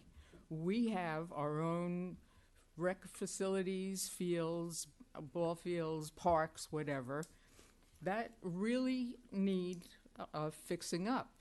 And to have given Unicorn this enormous amount of money for a questionable project seemed to me to be, to use the word you've heard, short-sighted. So I just want to repeat that. Something else that has to do with the environment. How's that Granite Knolls solar project going? Is it started? Is it half finished? Can you give me an estimate as to when that would actually be finished? Because that would save the town a lot of money. So there's that. One of the things that I have been interested in for almost a year has been the disastrous performance of competitive karting, which, thank goodness, we have a different karting company now that is doing a very good job. Are you accounting for competitive karting's bond payout? This is a company that didn't have the money to pay their workers and didn't have enough money to maintain a fleet of trucks. So do you actually expect to get any money from them? I would like to know if competitive is going to has a money tree or is going to take it out of the air, or where are they going to get the money that they owe the town? Because they owe the town, what is it? At first, we heard you expected 1.1 million from the performance bond, and then you lowered it to 280,000. So what's the discrepancy with those two amounts of money, and actually do you expect to get a dime from them? To be determined. People have spoken about the general fund balance and to be used as a rainy day fund, but you seem to be addicted to using the fund balance to avoid raising taxes. In the long run, is this really good fiscal management?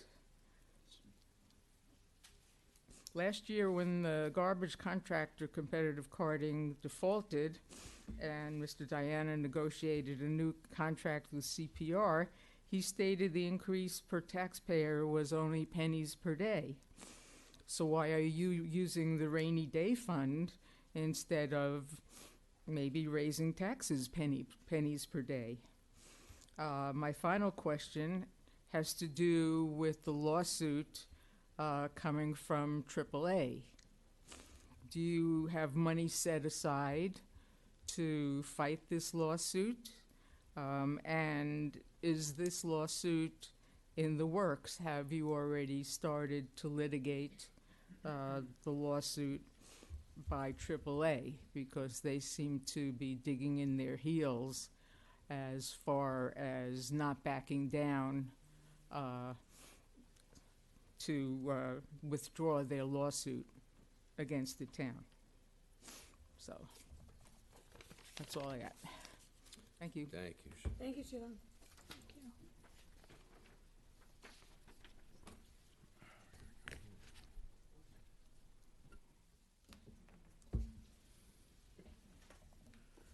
Hi, everyone. Hello. Anthony Pichette.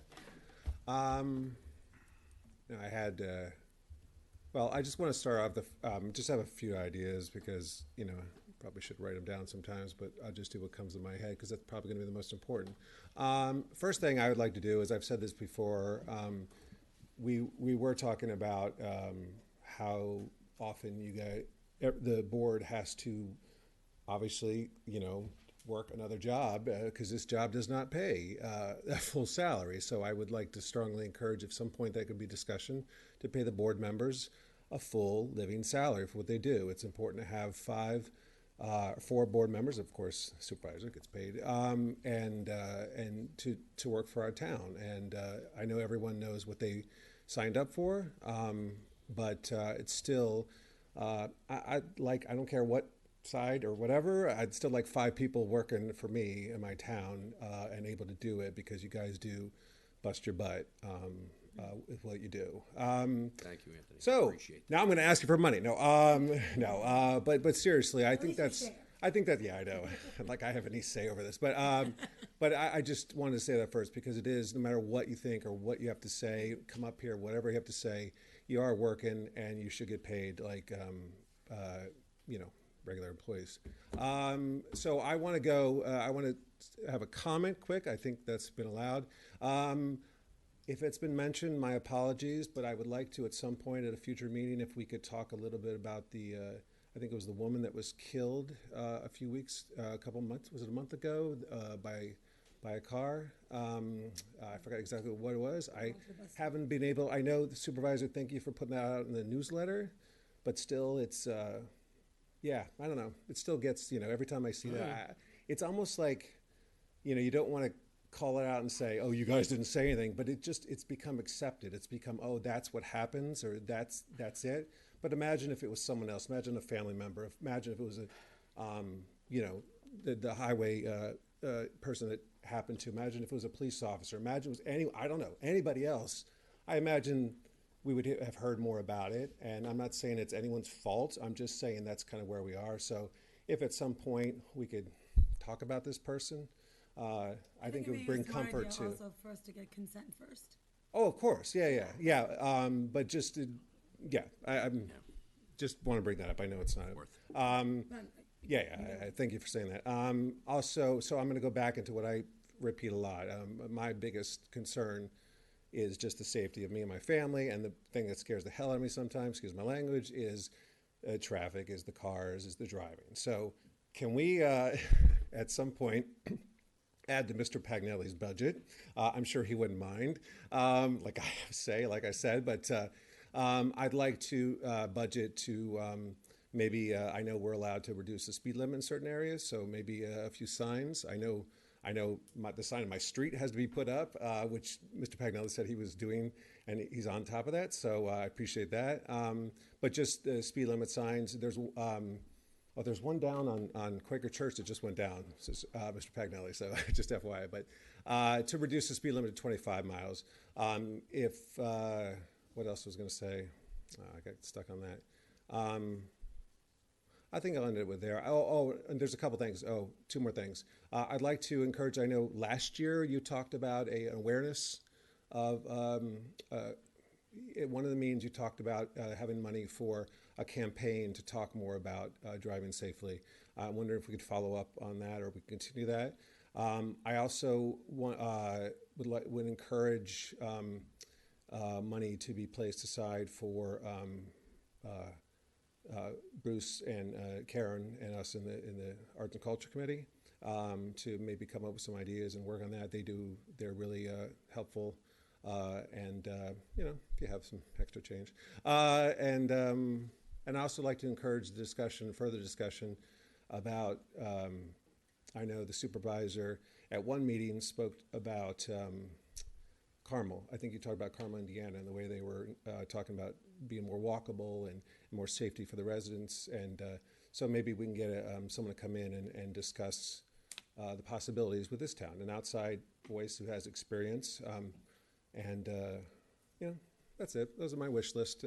Thank you, everyone, for listening. Thanks, Anthony. Thank you, Appreciate it. Anthony. Is it okay to get him a second thing? Yep. Right, so I know you do a lot of grant writing. How do you manage and coordinate all the grants? Do you have a centralized grant management system? Do you have an expert grant writer on staff or a consulting contract with an outside firm? Can you provide me with a list of all outstanding grant requests at any given point in time and their status? What grants have you applied for in 2023? Which ones have you received? Which ones are outstanding? Which ones have been turned down? What is the plan for the Halleck's Mill sewer expansion in 2024? I think Susan might have touched on that. And what monies are budgeted for that in any related way?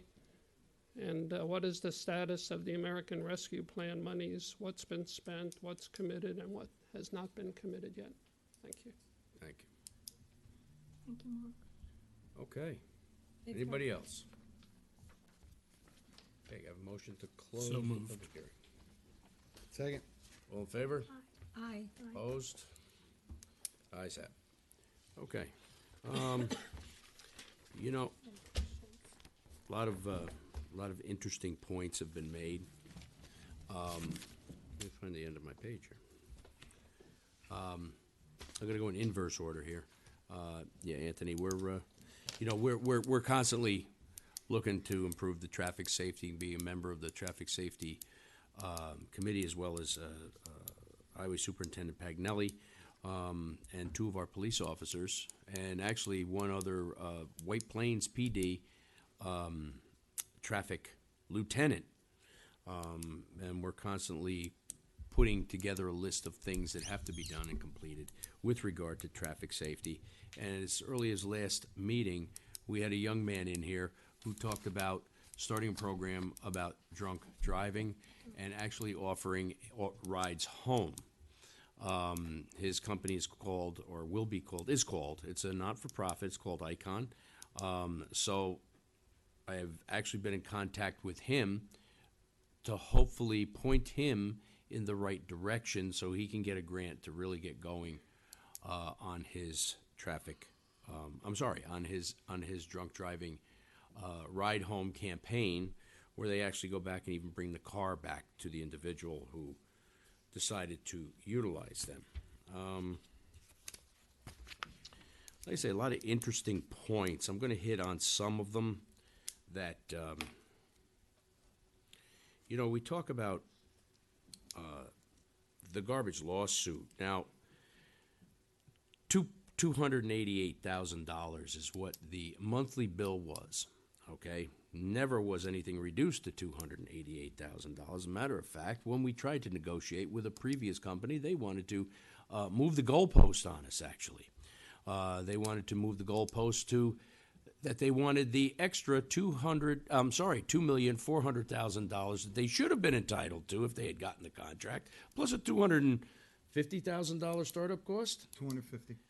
Okay, so that's what led us to the garbage company that we have now, who's doing an excellent job.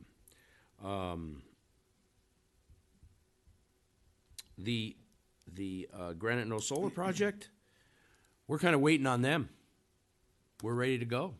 The panels are there? Panels are there, been there for months.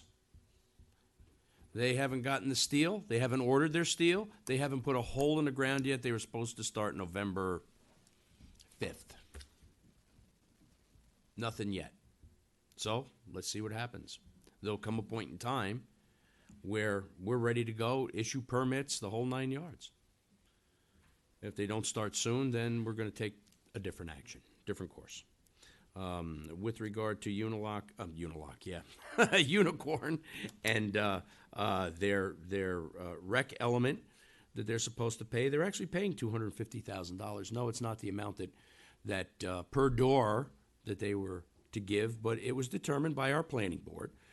And this particular project was vetted back and forth, up and down, and sideways. Our planning director is here. If there's any questions, we can call him up possibly at the end. But they determined that, and correct me if I'm wrong, John, that they had a recreation element there, and that Mr. Galero agreed to pay an additional $250,000. All right, $225,000. What's $25,000 amongst friends?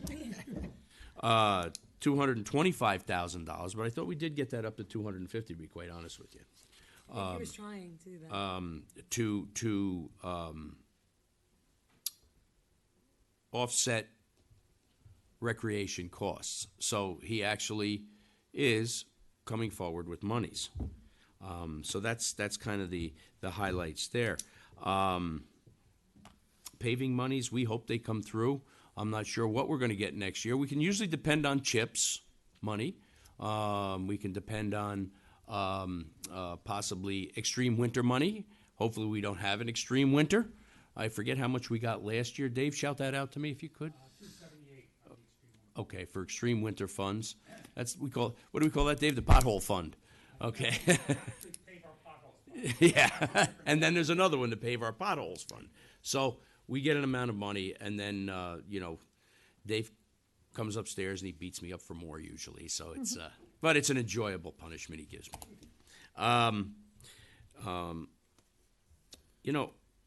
I use this analogy often. I want you to picture $15,000 of a usual tax bill. Some are more, some are less. But $15,000, here's what you're going to pay to the town. Your $15,000, the first 10 of that are school, okay? The other is $2,500 goes to your town, $2,500 approximately goes to your county.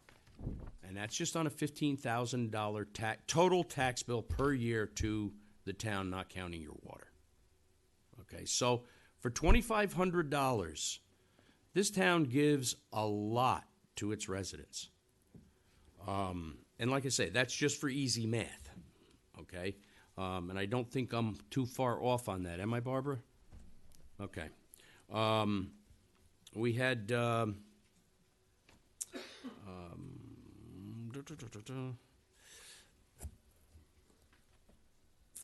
we talked about open space. We have approximately 5,000 acres of open space out there. We have a biweekly meeting with planning, with engineering, and with building. And I was talking to planning, and I said, we don't need any more at this point. We can't take care of what we have. We put $50,000 into tree maintenance this year, okay? Not on the side of the roads. Well, some of it was used on the side of the roads. I take that back. But it was used for trees to fall on people's fences that we can't get to. The staff can't get there to get the job done. We have to outsource for this kind of stuff. Okay? We have a lot of open space. We have green space. We have more green space than, I'm going to say, probably most towns in Westchester County. But I'm just shooting from the hip with that one. Don't quote me on that. Jim agrees with you. Huh? Jim agrees with you. It's true? Okay. We talk about the sewer systems, the Hunter Brook. We're working on that now. As a matter of fact, that is an intricate part of the Toll Brothers project, should that actually go through. That's in its infancy also. But until that particular project goes through, that may be a tax to improve that particular Hunter Brook pump station. Dan, I think he was here before. We had a discussion on that today. So that may be part of their give or our ask to them if they're going to plan to continue to do this project. I know I'm bouncing around a little bit. I'm sure there's other members here that are going to hit on some of the other things. I'm going to go up to fluoride. As a matter of fact, today I talked to Matt Gio from Northern Westchester Joint Waterworks, and we're waiting for a part or some type of, not a part, but some type of programming. And no, we can't program it. It has to be programmed. They're working with, I forget the name of the company right now off the top of my head, but they're working on getting that done. There's a couple of things that need to be done before he'll allow his trucks to go in there with the fluoride, number one. Number two, what everybody has to remember is fluoride is an acid. It's a caustic material. I will not open up a plant in this township for fluoride unless I know that it's safe to do it. I will always err on the side of safety and caution. And that is what the reason that has been held up. One of the reasons that's been held up. It's probably days from opening if we can get everything else done. Write that down, Susan. Good, good, good, good. Huh?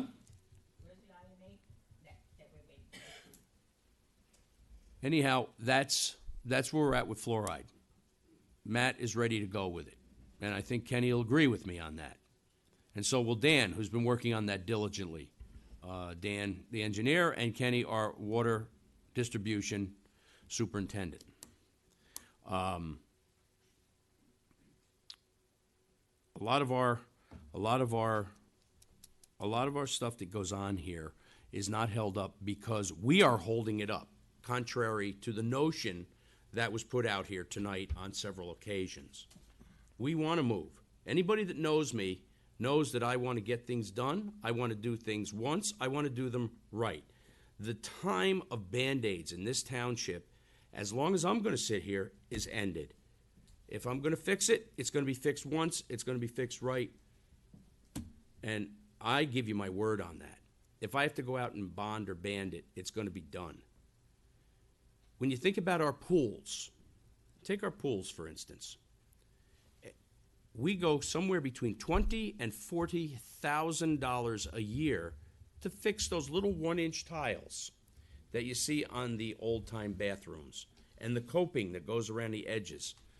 Ladies and gentlemen, that's going to end this year, at least on 2 of our pools.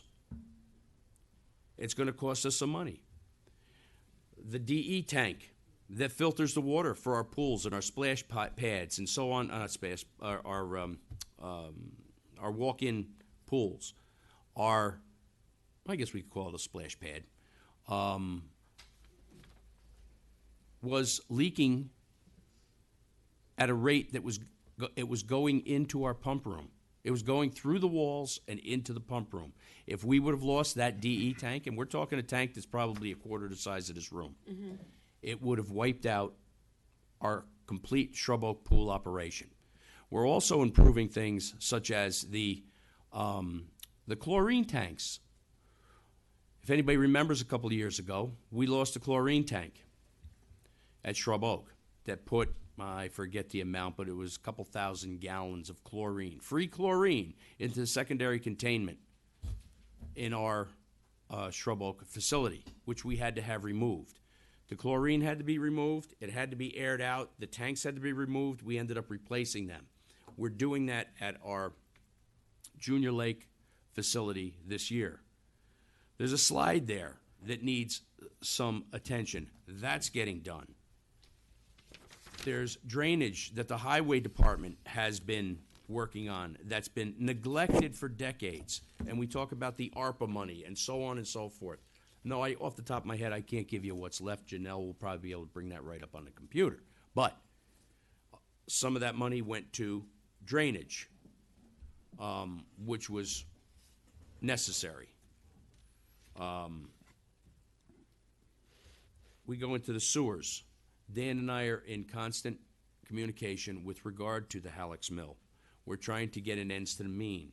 We're trying to get we're working on getting I&I studies done, which is infiltration of water.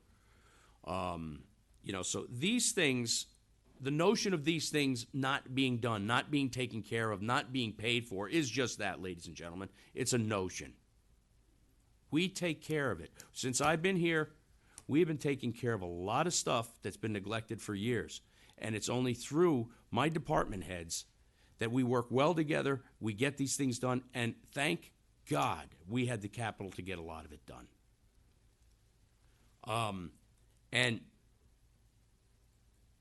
We can all talk about capital plans and so on and so forth, and we have them. We have a capital plan. They're there. We have capital projects. We have money that we want to keep in these projects, so when things come up, we have the money that we can go to fix them, to give the residents of this town what they deserve. Where am I here? Which page? Like I say, I'm touching on a bunch of things here. Let's see. I'm not even going to start to go into tax certs. That's something that there's an expert here on, that we can go into that. We talked about developments early on, and I'm going to use, we talked about developments, and we talked about attorneys' fees and lawyers' fees and Article 78s and so forth. There's been so much time and money put into these Article 78s, and our attorneys in the back, such as with Soundview Project or the Unicorn Industry. I believe it's upwards and or over $20,000 at last glance. I'm not sure what the 2 AAA lawsuits are, the Article 78s on them. And quite frankly, the Article 78s, everybody has a right to put one in. But if you really think about it, folks, you're spending your own town's money to defend it. We have residents here who started those Article 78s. And your tax dollars are paying for those few that started them. The 485B programs. The 485B programs are something that can work. Yes, there's been some tax incentives. If you look, I'm going to use this one because this one is the one that's been probably on the forefront. When I point over this way, I do mean the Unicorn Project or Underhill Farms. If you look at that intersection right now, I have access to a picture that'll show you 1910 with a horse and buggy in that intersection. It's exactly the same as it is today. That 485B program we'll take that little bit of a tax break, which is approximately 3 years, and pay $650,000, and Mr. Galero or Unicorn Industries, whatever person or corporation entity is there, is going to put in the remainder of the $1.2 million to get that intersection up to par on where, first of all, it's safer. I can sit up in the office or be down here someplace, and on a daily basis, what do we hear, Diana? The crash, and we hear the fire trucks coming. And I'm probably exaggerating when I say daily basis, but it's often. So I believe we have a council member that was hit right over there someplace. Yep. We talk about like Oster and Uncle G's and so forth. These stores, you have a place like Uncle G's that's bringing in a lot of people. It's bringing a lot of money into the community. Not only is it bringing a lot of money into the community, but the people that go there buying their gas at our gas stations. Maybe they're going over to the Yorktown Diner and having lunch, or to the grill's not open anymore, but maybe the grill when it was open and having lunch, or they're shopping in some small shop that we have here. Maybe they're going to Starbucks and getting a $5 20-ounce cup of coffee. And I think that's probably light on the price. But it's, there's a lot of good things going on here, all right? The notion that we're either spending money willy-nilly, that's come out, that, we're not spending money, we don't have housing, we need housing. It's a gentle balance that this board has been contending with, this board and past boards. And basically the only project that's going right now is the Wyant property. That's it. There's no more building going on. We drive up and down East Main Street in Jefferson Valley. What do you see there? Solar panels. The town now is looking into electrifying and or solarizing some of the flat roofs here so that our electrical bills, we can get our green going, so to speak, and hopefully give back into the grid, or however that particular system would work.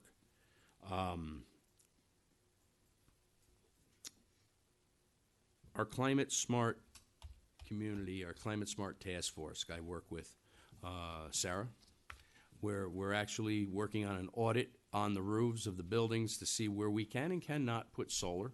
We look at the central garage and behind the police department. There's a very large roof there that's basically barren, where possibly, I don't know how many square feet it might be, but where a lot of solar panels could go. Could that power our central garage, our R&R department, maybe some of the PD? I don't know. Also, Supervisor, I just want to add to that. When we were toying with the Grant Knowles solar project, we had them come look at the town parking lot here, and it wasn't feasible. It didn't have enough. Right. There wasn't to it wouldn't put enough back into what it wouldn't pay us back, basically. Like even on my house, I had them come. My neighbors across the street were able to get them, and my house didn't qualify, or it wasn't from the way that the sun worked. It didn't land. So, but I too had said this is a great spot for it, right? Yep, we talked about it, Lou. You and I talked about it, and it's just not a feasible spot. Why, I don't know. Maybe in future years it may be. I know that there's a community. Is it Bedford, Briarcliff? I forget that they have Mount Pleasant. I'm sorry, that has a parking lot that's covered with. I believe it's their municipal parking lot that's covered with solar panels. But we have to remember the industrial-looking apparatus that holds these things up. And once they start making these industrial-looking apparatuses a little bit more attractive, maybe more people would do it. I don't know. And who knows? Maybe a solar panel this big at some point in time will power this room. That's always possible too. But you know something? I want to thank everybody that got up here and did talk. Hopefully we enlightened you a little bit tonight. I'm going to turn this over to the rest of my board members. And then Janelle on some of the nuances of the in particular questions. And I might even bring up Kim, if Kim doesn't mind, to talk about the tax accession assessments, I'm sorry, and the rates and so forth, I think it'll open some eyes because, we're here for you. We want to be here for you. We want to help this town. We want this town to flourish. We want this town to grow. We want it to grow in a rate that is respectful to everything. And Jenny, I hope that your streets are on the list to get paved. I'm not sure where they're triaged at this point. I got the list in my desk. Dave probably has it in the back of his head, but I don't know. But we've done a lot of great things here in this town. And to pick on some of the things, and I shouldn't say to pick on, to identify some of the things that have been going on here that maybe folks don't figure are happening quite fast enough. We're trying, and we're trying to do it with the dollars we have. And that's all I got for right now. And I just want to thank everybody. It takes a lot to get up there and talk at that mic. It takes a lot to sit back here, and talk on this mic. I just want to thank everybody for their input. I know I touched on some of the things here. I'm sure some of the other board members are going to touch on a few of the other things. And then we're hopefully going to get you out of here to get home to your families. And then we're going to go into a little work session after this. If you'd like to stay, you'd be more than welcome. All right, why don't I start on my right, your left. Well, I'll just say a couple of things and then shift it so we can get to Janelle and the experts. But I will say, and we had this question when it came up, I do not think anyone in this room wants to not have the security here if someone walks in and there's an active shooter. Okay, so unless anyone here could raise their hand and say, oh, I don't mind being that first victim, and then you could put a cop in. So we believe in your safety, our safety, and the town's safety. There is no way that I will ever vote to pull that out of the budget. Thank you, Ed. And I second that. We fought for that several years ago. It's a look at the atmosphere out there, ladies and gentlemen. What we have, folks. It's crazy out there. You don't know who's going to walk through that door, and at least we have a first line of defense here, and one of the finest police departments for our first line of defense in the county.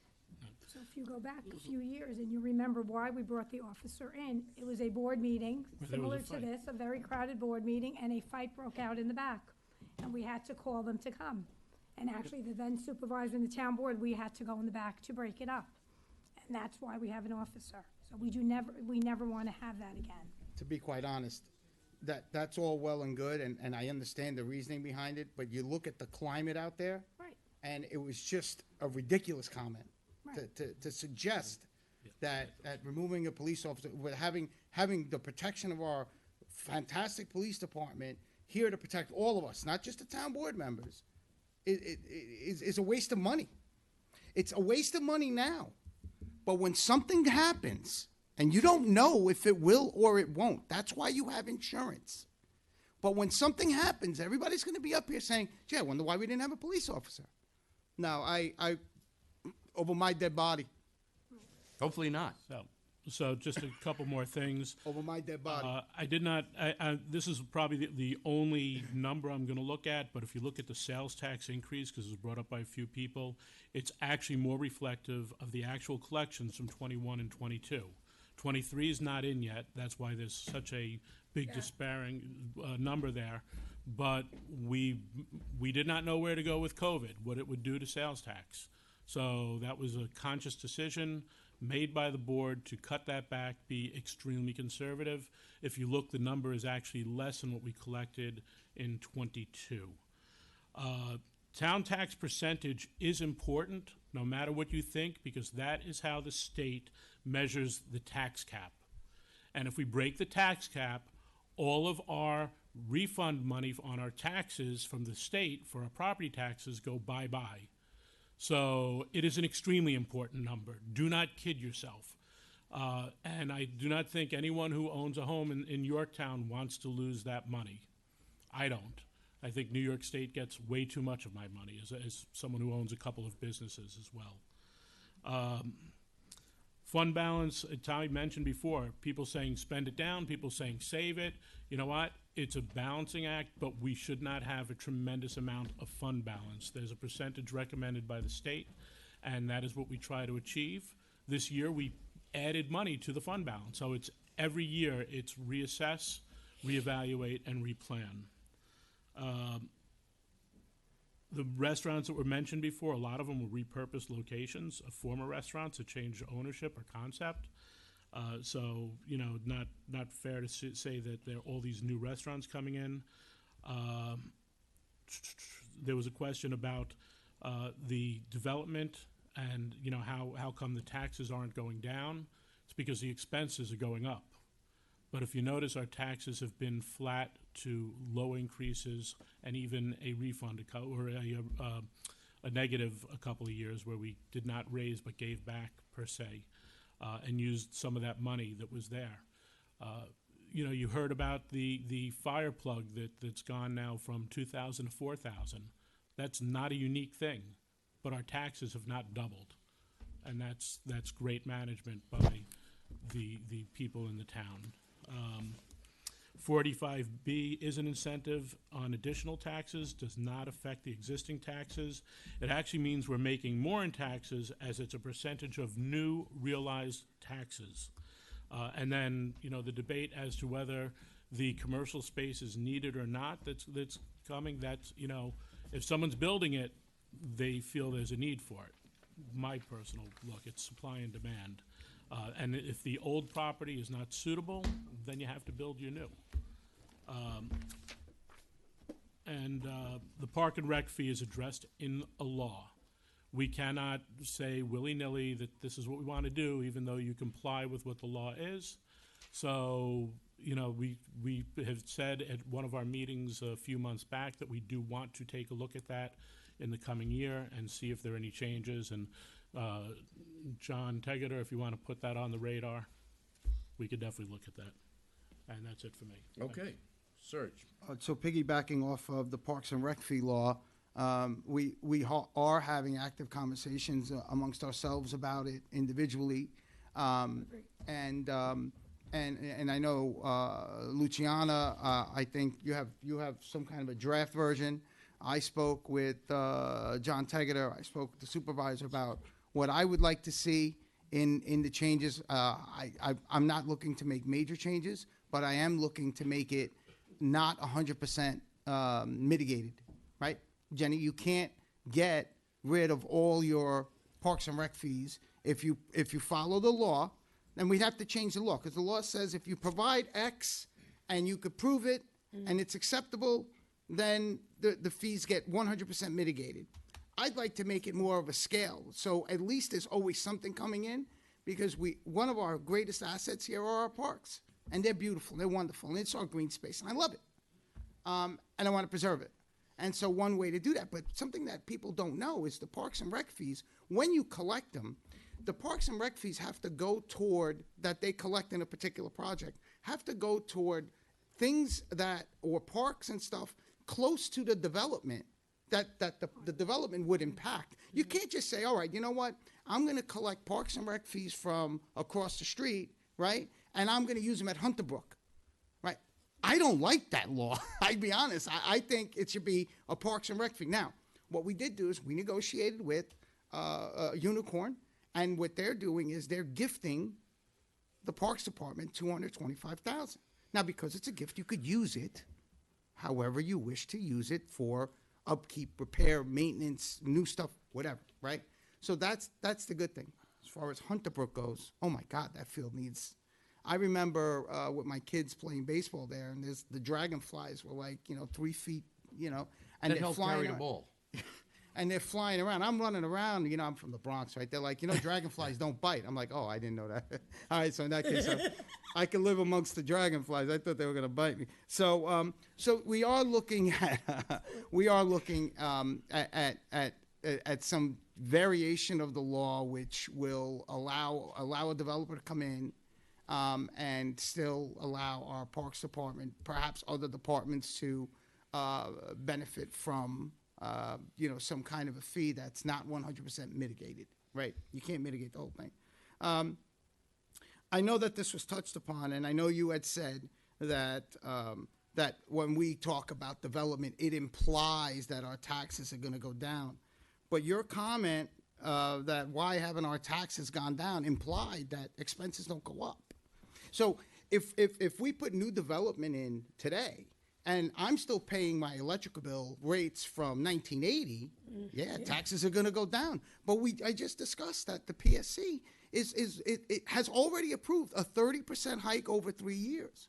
You know, that 30% hike affects town buildings as well. It's not just for, like, you know, me and Luciana. It's not that. It's for everybody, and it affects the town as well. So the development is actually another, again, I'll use the word again, it's a mitigating thing to help keep taxes from skyrocketing, because if we don't find other ways to bring money in, right, then our taxes are going to be like 99 million. Nobody will be able to afford to live anywhere, not just in Yorktown. As far as, let's see, right, I think Sheila, I think Tom touched on the Granite Knoll Solar. The one thing that we're really trying hard to work into the whole equation is we can't have the people putting up the solar panels and taking up the entire parking lot during, you know, like baseball season or football season or soccer season. So we're trying to find that unique window, and we think we have it, right? We're trying to find that unique window where it doesn't affect, you know, our youth sports. Because I got to tell you, we'd have a room full of YAC moms and SOAC dads in here, you know, screaming and yelling if we shut down Granite Knolls. So it's a tricky thing. It's something that if Granite Knolls was still being built and nobody was using it, yeah, it'd be easy. Come in, put whatever. We have to do paving. We have to figure out the right time for paving.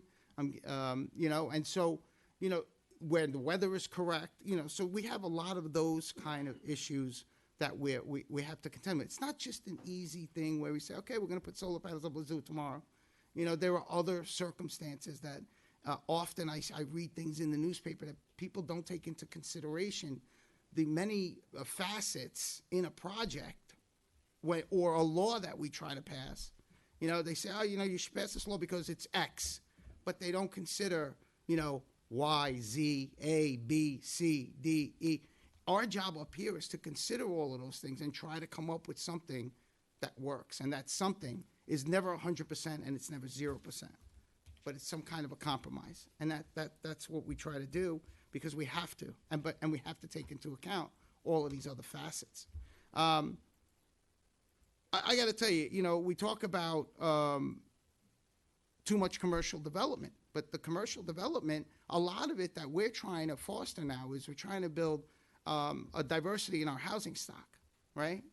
We're trying to get apartments. We're trying to get different things in here. And yes, an apartment building will be a commercial development, but it's residential. It's for residential use. Now, there is some commercial development that's thrown into these residential projects, but, you know, that's where we're at right now. So, yeah, we have development coming in. Not all of it's considered. Not all of it's decided upon. We go through a very, very stringent process. We might like a project and then not like a project anymore. We might not like a project and then going through the process, we hear all the things. We hear from our planning board. We hear from our building department. We hear from the public. And then we make our decision. Somebody made a comment that we already decided on Toll Brothers. Who did? Who decided? I haven't decided anything. I sit and I listen intently. One of the things that I like about the Toll Brother project is they're willing to gift money toward Hunter Brook. Wouldn't that be nice in order to fix up the park? So these are the things that are happening that you know, we have to consider, you know, all aspects of. Talk about money and wasting money. I mean, we have, I can't tell you how many frivolous lawsuits there are against the town. We just won the overlay district lawsuit. Does everybody know about that? And you know what? People criticize our planning board, and the judge in the lawsuit, in the decision, complimented our planning department. And they said they not only did a great job, they went well beyond what they needed to do in order to make sure that the law was right and the law was sound, and so did the town board. This is what happened, but the lawsuit costs us money. You file a lawsuit, and even if it gets dismissed or whatever, dropped, it costs the town money to do stuff like that. So I ask everybody, just be cautious. Not everything is a lawsuit just because you don't like a decision. It doesn't have to be that way. because that's where money goes away. That's where money lines, and that's where we have to start moving money around in order to pay for stuff that, that's not anticipated. And that's what a budget is. A budget is an attempt to anticipate what may or may not happen. So if you look at a line and you say, why do you got this much money in that line? Well, if you could tell me definitively how much money we're going to spend that has to do with that line in 2024, I'd love to know that. And while you're at it, give me tomorrow's lotto numbers. I'd love those two. Oh, I got them. You got them? I got them. The winners, though. I don't want the I'll losers. give I them keep to getting the losers. So, As far as I know there was a comment about an IT hire, and there was a line, and the line got taken away. The reason I think for that, and I think Janelle could comment on that, is last year we were going to move away, I believe, from the company we were using, and we were going to not outsource our IT. Right, Jim? Isn't that right? That's what we. So we weren't going to outsource our IT anymore. We were going to have an in-house IT person. I actually disagreed with it, but it didn't matter. We were going to move forward. That didn't happen, so now that line has been removed because we're not doing it. So that's how come I think that's gone, right? Yeah. I don't have an update on the water residential meters, Susan. I know I got my letter in the mail.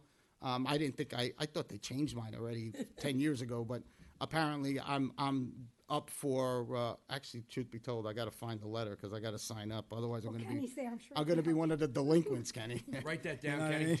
Write it down. And I think Ed already commented on, the fund balance and how we use the fund balance. It's recommended that the fund balance is at a certain level. I forget what the number is. We are well over it because we've managed the town and we've managed to increase the fund balance. Now it's time you have to knock that back because it's not healthy for our finances. And I think Janelle could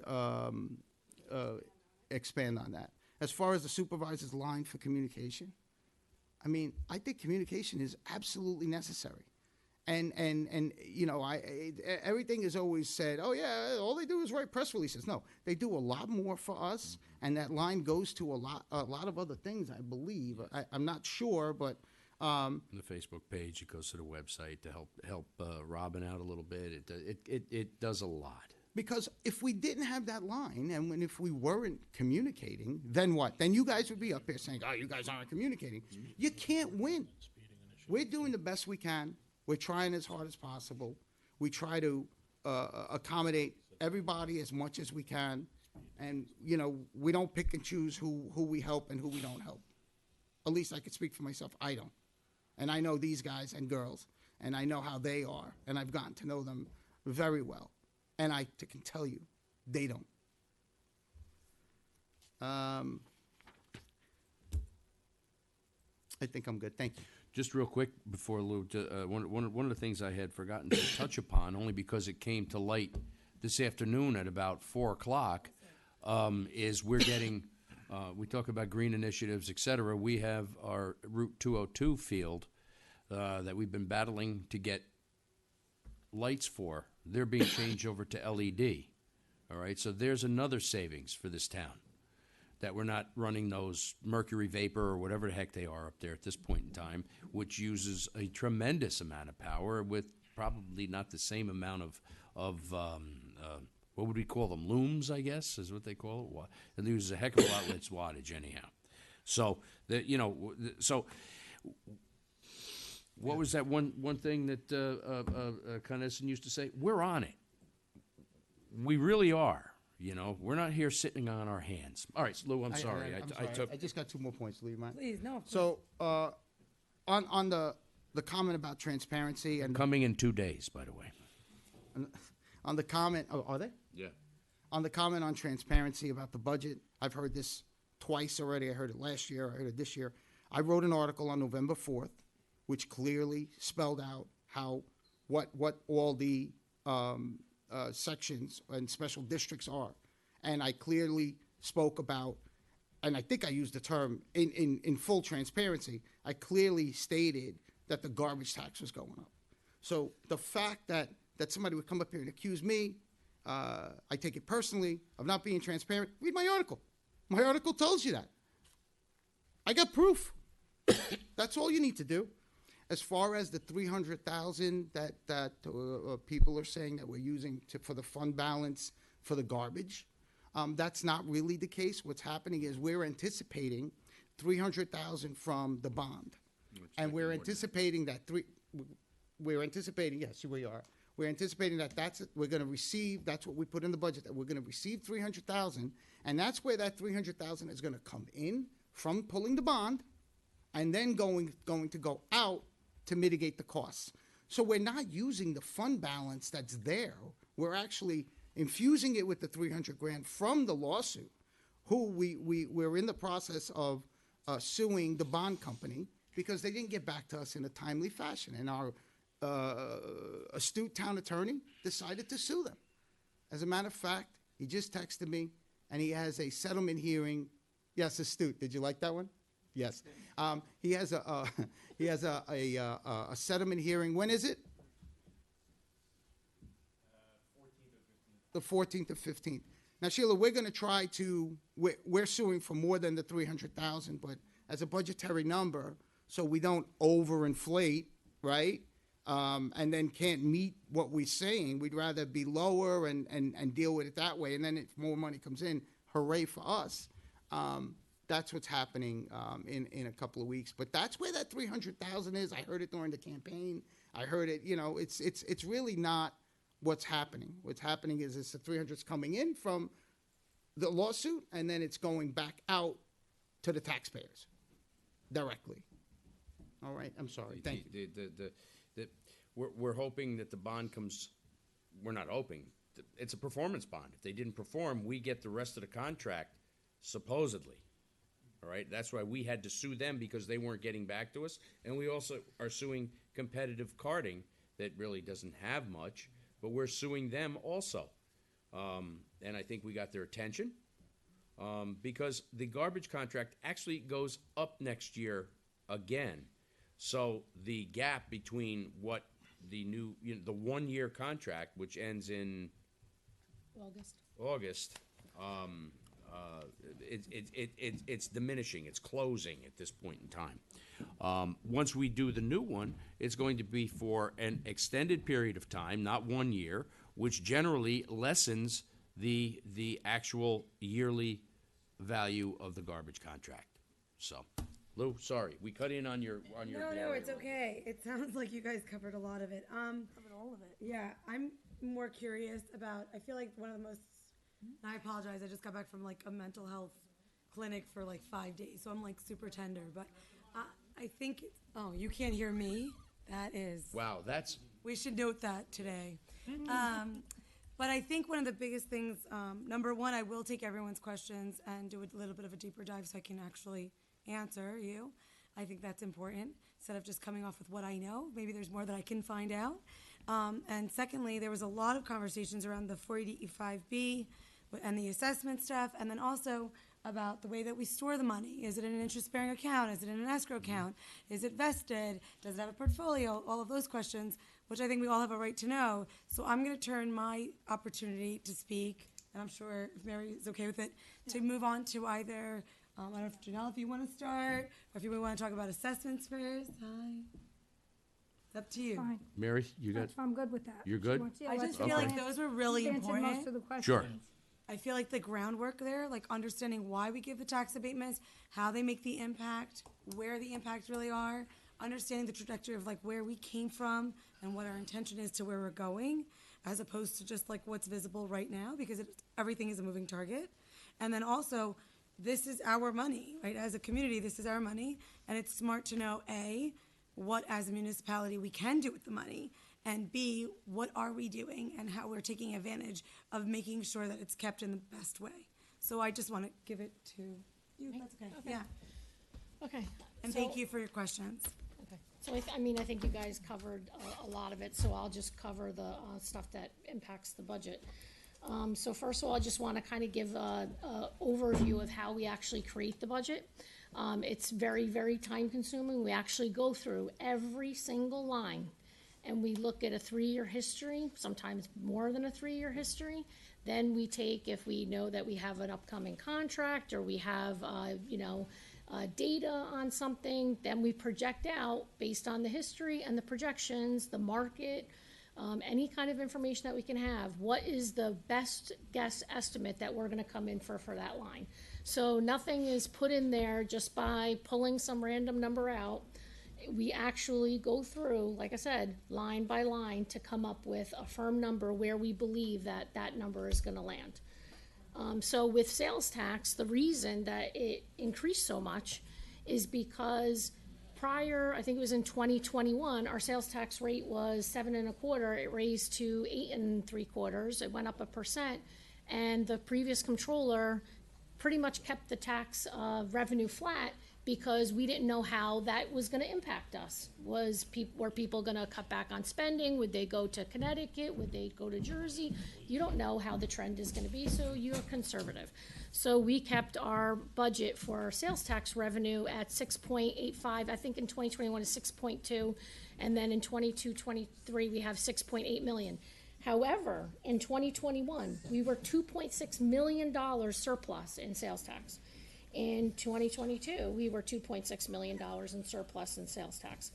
In 2023, we're projecting right now $2.3 million plus in sales tax. So it's not based on what the county is collecting, it's that we have surplus because we were projecting very low for the last 3 years. So we had room to actually now take a 3-year history and project out really what we're gonna collect this year.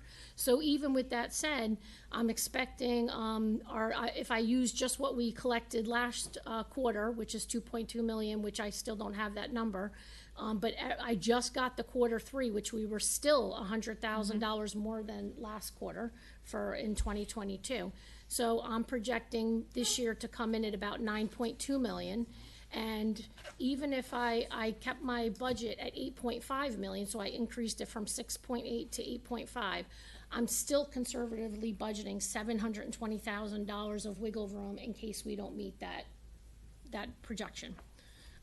With that being said, so there I could increase it, but on the flip side, on the mortgage tax, we get paid twice a year, and there was a significant drop. We get paid in the first half of the year in 2022, we had $1 million.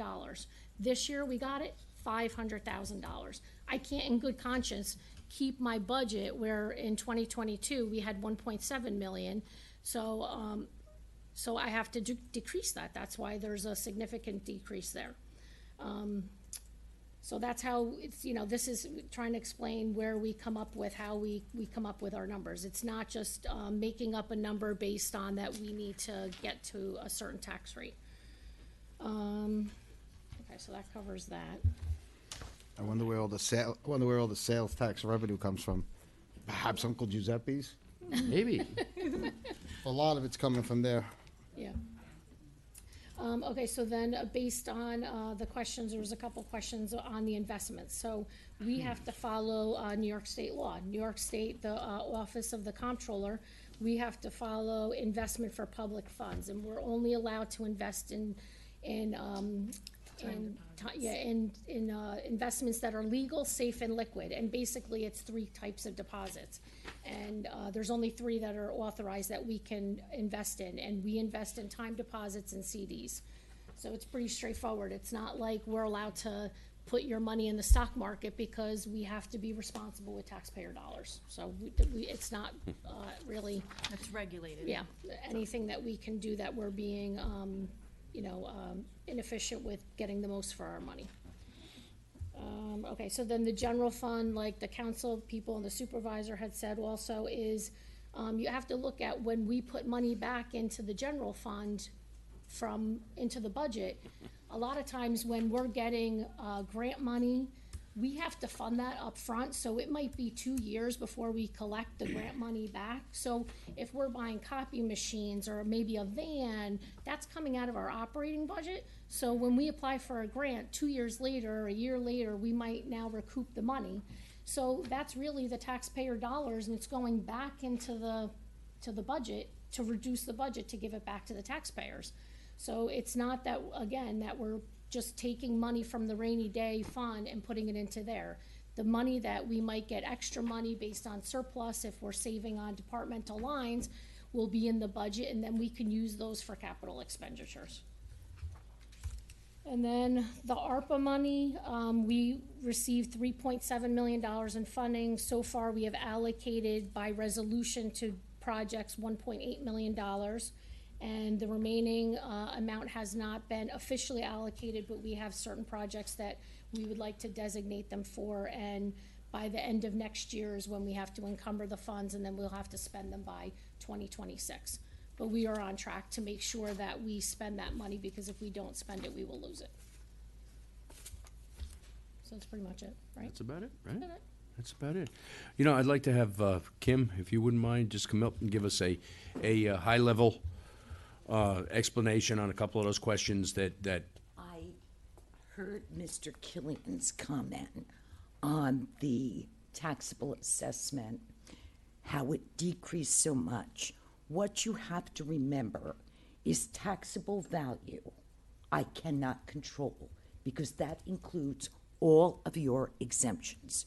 We had an increase in our senior exemptions this year of 262 persons who had filed, and that's the lower income. Our actual total value increased by $489,913 in assessment. That is close to $28,500,000 in market value. I know there were other questions, but I missed some of it because I walked out to get some information. Right, right. Okay. That's good, thank you. That's good. Right? Appreciate it. Good. Thank you. Then there was another question with regard to foreclosures, et cetera. And I do know that the attorney and I were talking about that either yesterday or Friday, about how we're going to handle people that are in arrears for their taxes. So it is on our radar. Once again, another thing that's on our radar that we're going to look into even a little bit further.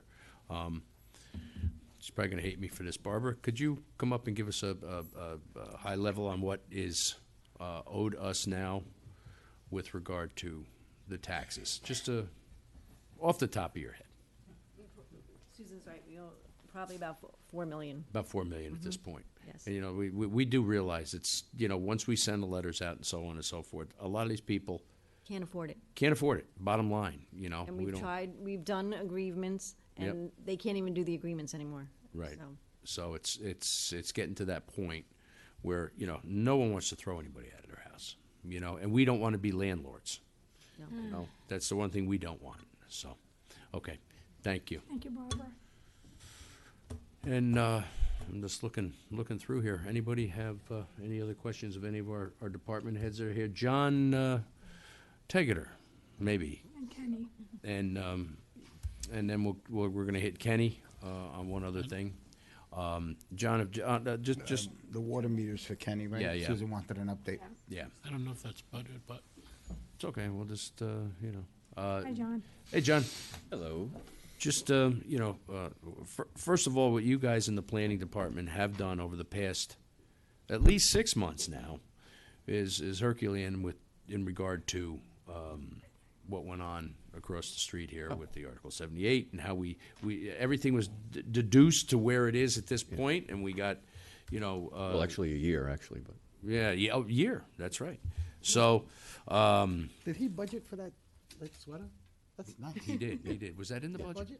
You know what I had to do to get this? I don't know. I don't even want it. No, we wouldn't even. No, we don't wouldn't. wanna I know. can't get anything done without a fight. Now you threw us all off. Anyway, so yeah, what you know, on a high level, on what the actual recreation fees, opposed to the amount of open space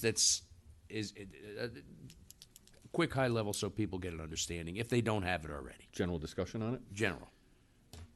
Okay, with respect to developments, that's what we're talking about. It's really governed by state law of how that works. And it's also embedded in our own zoning law and land development regulations, which is when a residential development comes in, the planning board must determine if it creates a demand for recreational opportunities. So that's the first order of business that they have to do. If it does, then they have to see whether or not that development can provide those recreational opportunities on site or nearby, typically on site. And of course, there are requirements in terms of the type of land. It has to be appropriate land, it has to be, if it's active recreation, it needs to be level, so on and so forth.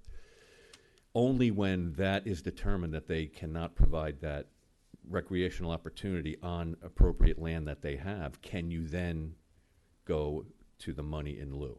And that's embedded in the state law. So that's the first situation that is important in terms of how those recreation fees come into the town.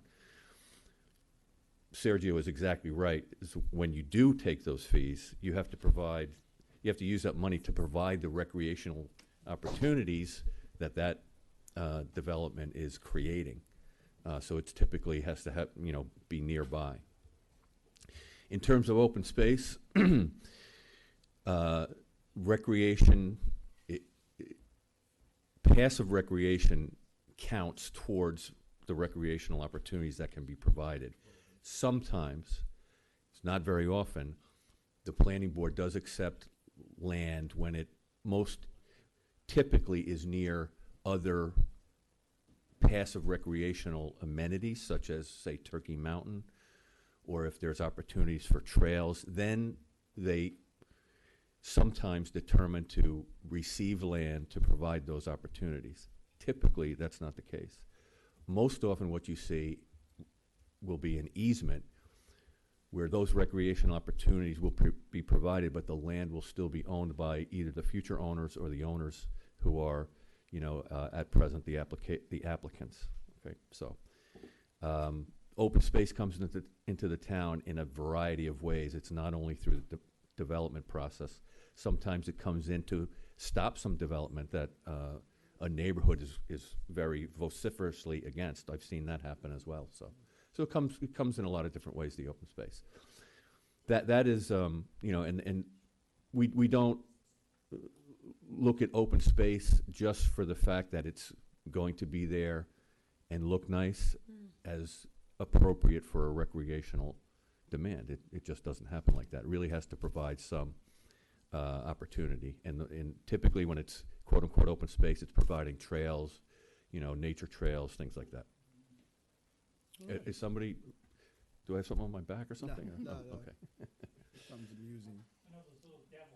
Yes, they just pop up all the time. I'm still admiring it's pretty nice. Yeah, We get can my make a hands on deal. one of those. I'm telling you, we can make a Large. deal. Yeah. Large. Did that do it? That did it. Library one, too, Thank by you the so way. much. John, I gotta thank you. represent the town, She has her library I need a shawl. library shirt or something like that. Or as they say in the all right. Bronx, library. Real quick, you might want to reiterate on your money that you put into the taking down the trees on this over 5,000 acres of open space that we maintain. This year you put $100,000. Oh, that's right. Yes, Back to you twice for 25,000. that's right. Because We of put 50 in once and then 2 25s. Yep, so. Spend the money, I want to give you the credit for it. Okay, and Highway Superintendent Pagnelli just advised me that it was the extra, we did 50, and then we did 2 rounds of 25,000 to try and keep some of this open space tree mitigation at bay, because we have too much space, and not enough people to take care of it, so it costs money. And unfortunately, the tree, oh boy, I just lost it. The tree, there was a fund that was out there, but it took care of getting more open space. But was that open space fund? Yeah, it took care of getting more open space, but not taking care of our open space, which was, it didn't have like a sunset clause, and it just kept going on and on and on. So not that I don't want to see a lot of green, but I've lived here since I was born here, and I remember when there wasn't as much green as there is right now. And if you go back on any of those Google Earths that go back to 1945, there's a heck of a lot less trees than you see today. And the problem is that people can't afford to take care of the trees that are even on their property, and they end up falling on the wires and so on and so forth. So, that then becomes Con Ed or NICEAG's or our problem, and we have to deal with that too. So, we try our darndest to keep everything maintained, but with 5,000 acres, that's a lot of acres. And a lot of it never even gets utilized, and it's a shame. But, maybe someday. Maybe someday. Kenny, want to give an update on the meters? This way people understand that. High level, broad brushstrokes. Good evening. So an update on the water meter project. As you know, we've contracted out to replace some smart water meters, smart meters. We contracted out for 4,500. As of the other day, there has been 3,500 water meters installed, with 650 scheduled appointments that are coming up due. They will be taking a little break through the holidays. I didn't think it was appropriate for people to come in Christmas Eve and changing out your water meter. So there is going to be a little bit of downtime, but we're going to pick it back up after the first of the year. All right. Anything All right. else? And they're working out well. I've heard nothing but accolades about that particular project, and we're hoping that it actually does turn around and show us a revenue producing stream here by getting more captures than we have right now. To your point, $2,000 for a fire hydrant we were paying for. Now we're paying $4,000 a hydrant. So yeah. The commercial meters, Kenny, what I know we had a discussion on them a month or so ago. Right, and we were just talking about it a couple days ago when I was up into your office. The district, it sounds like there's projects that get started, right? And time goes by, they get put to the wayside and never completed, right? So this water meter replacement project, correct me if I'm wrong, Susan, I think it was 2010 was started under, yes, right? So we wanted to complete, let's get a project done, then we move on to the next one. I've been kicking back and forth about different ideas about the commercial meters. I know we've had discussions previously about it, but let's knock these residentials out and then we move on to the commercials. Yes, let's get on that. We'll have to do it quickly. Yes. Okay, thanks, Good. Kenny. Yep, thank you. Like my jacket? I was going to say, Another one. large, size large. We can't All right. put it on our budget. Does anybody else have any questions, any comments, any? No, I think. we're good? Okay. Did I make the motion to close public hearing? Yeah, Did that already. I did that already. That's what I thought. Okay. All right. I'd like to make a motion that we accept and adopt the 2024 Motion. Budget. Can I have a motion on that? Motion. Second. Can I have a second? Second. All in favor? Aye. Opposed? Motion carries. Thank you, folks. Appreciate it. Thank you, everybody. Thank you to our finance department. What a great job. Very What a good. great, our comptroller's paper cuts. office did a great job on this. They really did. They've been working diligently on this for months. We started this back in June, right, Janelle? When we first started looking at things and trying to figure it out, and meetings and upon meetings upon meetings. Between you and I and just trying to say it, I just kept telling Janelle, zero, no. And she kept telling me denied. I don't know. But anyway, all right. Let's get on with our. And I know we got off to a little bit of a different start during a budget hearing, but we had some housekeeping things because moving forward from this, on the 19th, which was going to be a meeting, and the 26th, we are not going to have meetings on the 19th and the 26th. I know Dave Pagnelli is very upset about that, but you know. Planning on snow those days. Okay. Does that mean I have to come in and plow? Okay. Was I right on that date, Diane? Are you ready for my phone calls, Dave? Yeah. They're gonna come. All right. Let's. I'm gonna be like, what's the weather, Dave? I only trust Dave, the weatherman. All right, you're going to go through some resolutions. A resolution from the Building and Maintenance Department authorized the use of room 226 at the Albert A. Capellini Community and Cultural Center by the Heritage Preservation Commission. Resolved that the Heritage Preservation Commission is authorized to use 226 in the Albert A. Capellini Community and Cultural Center for the storing of and researching of records related to the historical work of the Heritage Preservation Commission. I had a couple questions on this walking up here. I think Mary and Sergio didn't feel that space should be given because. I have a couple of issues with I that. think we need some information on it. I don't know any Can information. I address some of them? Yes. So the problem is that the Heritage Commission has 35 banker boxes of historical documents. I can't house them at the off-site record center right now because we're in the middle of overhauling it. We just put in new heating pumps. We have 2 steel beams that have to be replaced, and we have some water that's coming in. But we need to go through those documents because eventually they're going to have to go to the record center. So it's a very small room. There's 3 very small rooms and then a little outer room. So the thought was to house them there, let them begin to go through them, then we'll scan them in into the system, and then they'll go up to the record center. So I have a question. Mm-hmm. Those historical documents, shouldn't they be in planning as original documents if they're part of landmarks? I can't tell you, John? all I know is they're the possession of the Heritage Commission, so I can't Are tell you. those original documents that should be in your hands? I believe that's where they are now.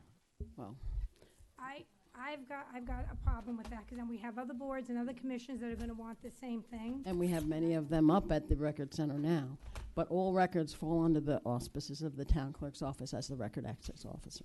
John, can you, The historic, Heritage Commission has file cabinets in my office, and my part-time person, Nancy Milanese, has been their assistant Okay. for many years. So essentially, they are there along with the Housing Board and the Abaca Board. So Okay.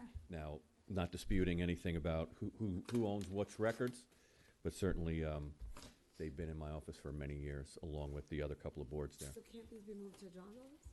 They're there already. they're there. Oh, they're already, they're He in. has some in his office, which has to do with the And housing. you have some in the, And we have, I have well, we have a Heritage- lot in the record center also. I have so. Heritage Commission, Housing Commission, and Abaca What I'm files. saying is the ones that are over, the overflow that so happens to be in the, what do you want, what do we call it? Cause I call it. These 35 banker boxes are in their home. I need to bring them into the Right, town. they're in the homes. Yeah. Can they go to you then if they don't go to us through? Do you ever? You have Who's home? Wait a minute. you know, whose homes are they in?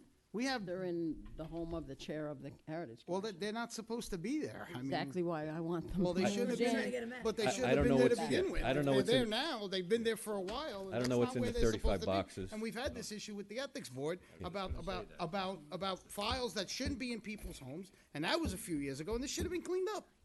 Exactly what we're trying to do right now. My I need question to is get them really back just into if our they're possession. original documents, recorded documents, and they're landmarks, shouldn't they be with planning? That's my question. I can't tell you that because I haven't gone through those boxes to see I- what the I what need the more historical information. I'm significance not- is.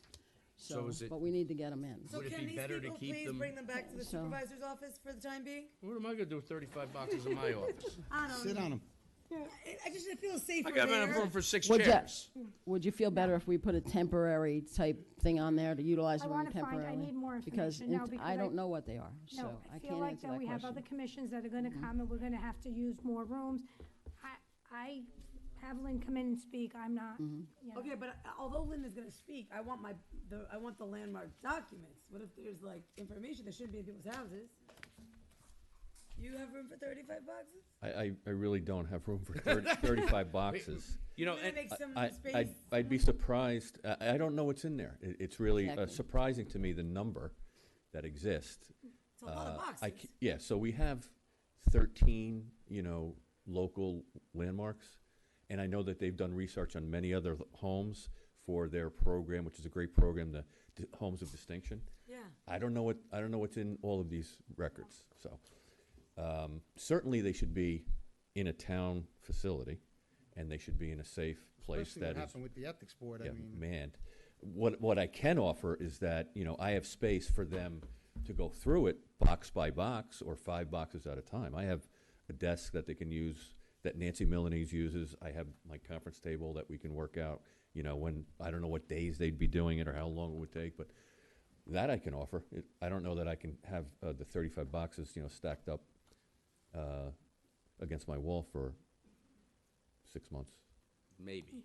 Maybe. my thing is that we did have that problems with the ethics board, where on 2 occasions, we had 2 members take our ethics disclosure forms out of town into a home. And that's unacceptable. And I think, and Mary, to your point, I think that, are we gonna have more people that, but we can handle that on a case-by-case basis. I understand what you're saying, and I agree to a certain portion of it, but why don't we get that, those particular items back into the town where they belong? Give them a time frame to go through them, let's say 6 months. It's fine with me. Does that sound? 6 months should put us in a position where 2 months. we take care of the, the record center, and we can house months is them like over half a there year. eventually. But there's a lot to go through. I can't tell you how much. But there is might in not be. We might open a box and there's a teddy bear in it. At Could this be. point, I think we don't even know I what's don't in the know. boxes. Till she brings them in, we God, that don't would be know. really creepy, right? Yeah, so, all right, why don't we do it for a period of 3 months, and then we'll go from there, extendable by 3 months at a time, and at least they're in town. Now, I'm sorry, go ahead. our historical records are in town. Even with our ethics stuff, it should never leave a town building, period, the end. Are they gonna sign something in good faith that they've returned everything that belongs to the town? Who? Whoever's had these in their homes? I'll have that discussion with her, that Yeah. everything's I mean, returned in town. I think we Until do we it. see what the documents on, I can't tell you, because I don't know whether they are or not considered town documents at this I time. want those documents back in town, back in the town facilities, and part of this resolution by next Friday. They gotta be back here. I think it It should can't be like we do 3 months and then they bring 1 box at a time. So Those boxes need to come back. No, They need to be- that's what I meant. All of Gotta them have come to all be back. here, and By then when? they They all go gotta through, come back. By when? ASAP. You just said next Friday. Next I'll make Friday, sure I they want a come back date. by next I Friday. want a date and a resolution. And then I don't think they should have 6 months. Supervisor, can we cut that back down? No, we cut it down to 3 months. Cut it down to 3. 3 months. So, I have one more question, sorry. When they go through it, is someone going to be there from the planning to establish if it is town-related or if it's just, I just feel like any board of ours that's doing research on our town is doing it for the purpose of getting more knowledge for the town. Of course. So all of it should be town property? Like, I don't do things with Parks and Rec that I do at home. I put it back in the town, right? So Yeah, there's probably some great information in there, I would suspect. Yeah, They do a so- good job with their research. yeah, so I'm saying. Absolutely. My game plan is to get it scanned into our system and put it in our Laserfish system so it's available. So that's my game plan to do, but we have to really get the documents back into the town. All right, so by next Friday. And so will they be having their meetings there? Because according No. to Lynn, they're having meetings on Zoom, which I don't think is even I allowed. already spoke to them about that they're not allowed to do that. You can do Zoom meetings, but you have to have 3 of your members in public in order to do Correct. that and take, which is, we just clarified all this. 2, they were told they could not have meetings in that room, that they can use room 209, which is a larger meeting room, or they can come to town hall. So with We've that already being- expressed that to them. So with that being said, they do have multiple members, so I think 2 5 months. members, yeah. I think 2 months should be plenty for them. all right, so let's give them 2. They So- breathe and eat, like they love this stuff, you know? All right, so we can reword this to say 2 months. 2 months for the storing of their records. storing of their records, And then you scan them, and that's it. be resolved that they have 2 months. To They have till Friday to get these in here, store them for 2 months, go through these boxes within that 2-month time period, to get the information, or at least a portion of the information, a good portion of the information. Excuse me, Supervisor. We'll try, but remember, we are doing a rehaul up at the record center. right. So No, that's not only are we different. trying to create a scanning facility there, which we can do that too, we'd have to bring that information there. But right now, we have structural issues that we have That's to right. handle. That's right. I respect that. Supervisor, may I make a suggestion? Is there a way that they have 2 months to catalog everything that's in them, and then once they finish the 2 months, that room is off limits, those documents belong to the town? And once they go in to because I don't want to rush you with. They're still gonna need access to those documents, though, when they have their meetings and they discuss properties and stuff in town. So getting it scanned into the system is the best way for them to do that, because then they only need a laptop. So, and they don't need those documents, which then we can house up at the record center. All right, so once you So- scan them, if you can't house them, I'm sure she's gonna consolidate them, is my guess. Exactly, they need to go through They them can and do go into that. the planning Duplicates department, need to John come could out. probably, maybe. But you have a make room room. that you're. Depending prepping, on what we it's just not ready consolidate yet, it to, right? possibly. We have a huge off-site archival center, but we've had some issues up there. So we have some water that's been coming in, so we have 2 steel beams that are probably gonna have to be So replaced. once that's done, Once that's what- completed, then that's where they will go. And that, quite frankly, that's where all of our documents from our commissions and boards and minutes and stuff should go. That's where they should be housed. And eventually, we're working on scanning all that, and so it's available to everybody. So we got files everywhere. So we need to have them in where we know where they are. Okay, I appreciate that.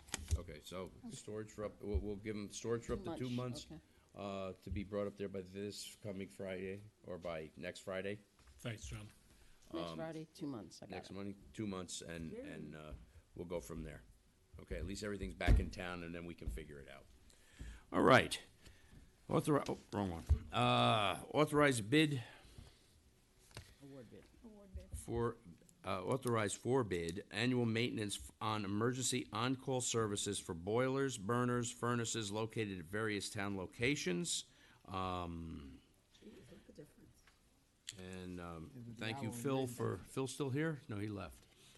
We're awarding that, That's award bid. Yep. not authorizing. Oh, I'm sorry. Award bid for the annual maintenance of emergency on-call services for boilers, burners, and furnaces located at various town locations. And then from the finance, authorized comptroller to process the following budget transfers to pay for extraordinary legal services to Bleakley, Platt, and Schmidt.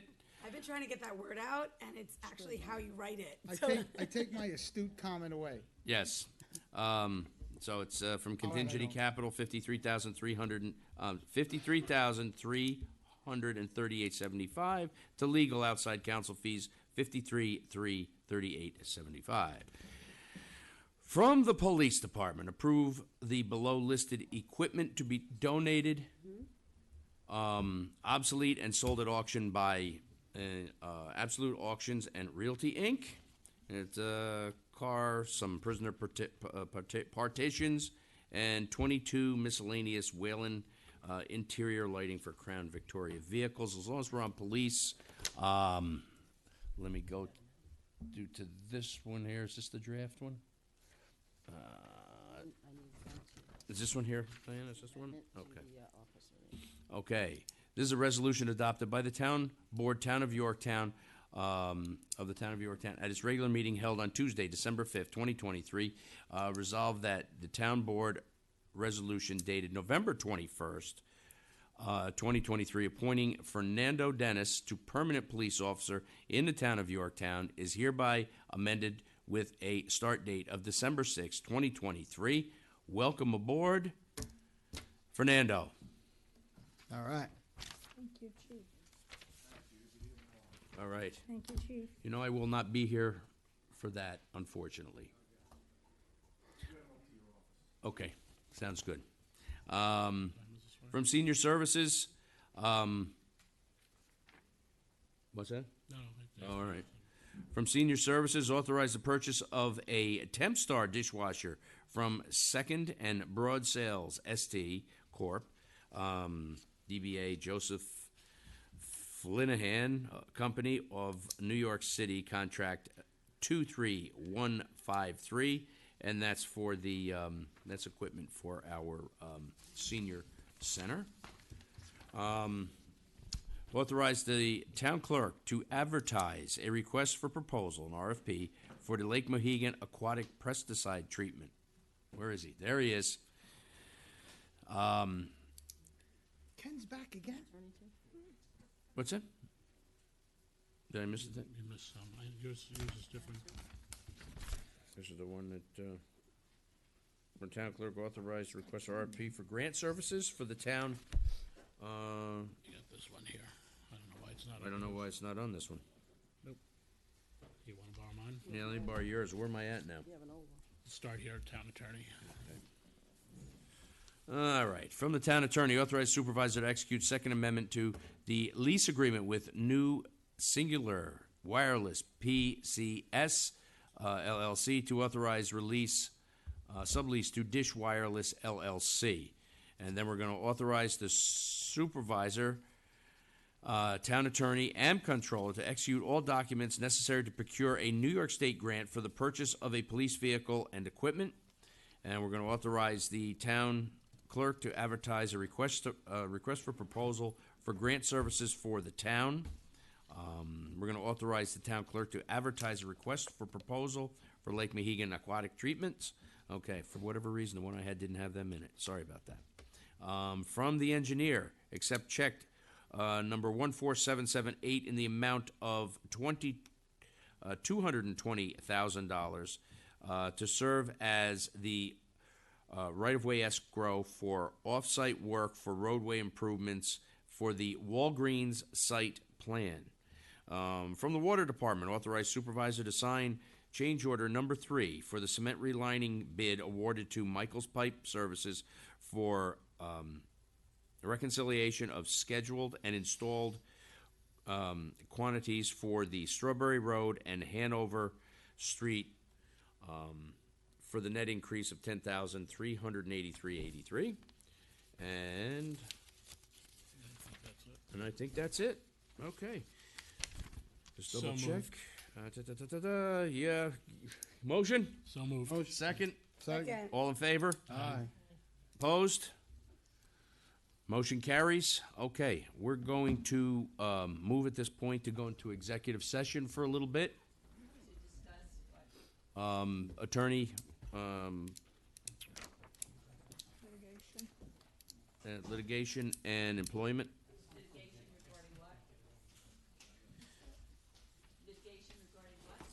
Litigation and employment.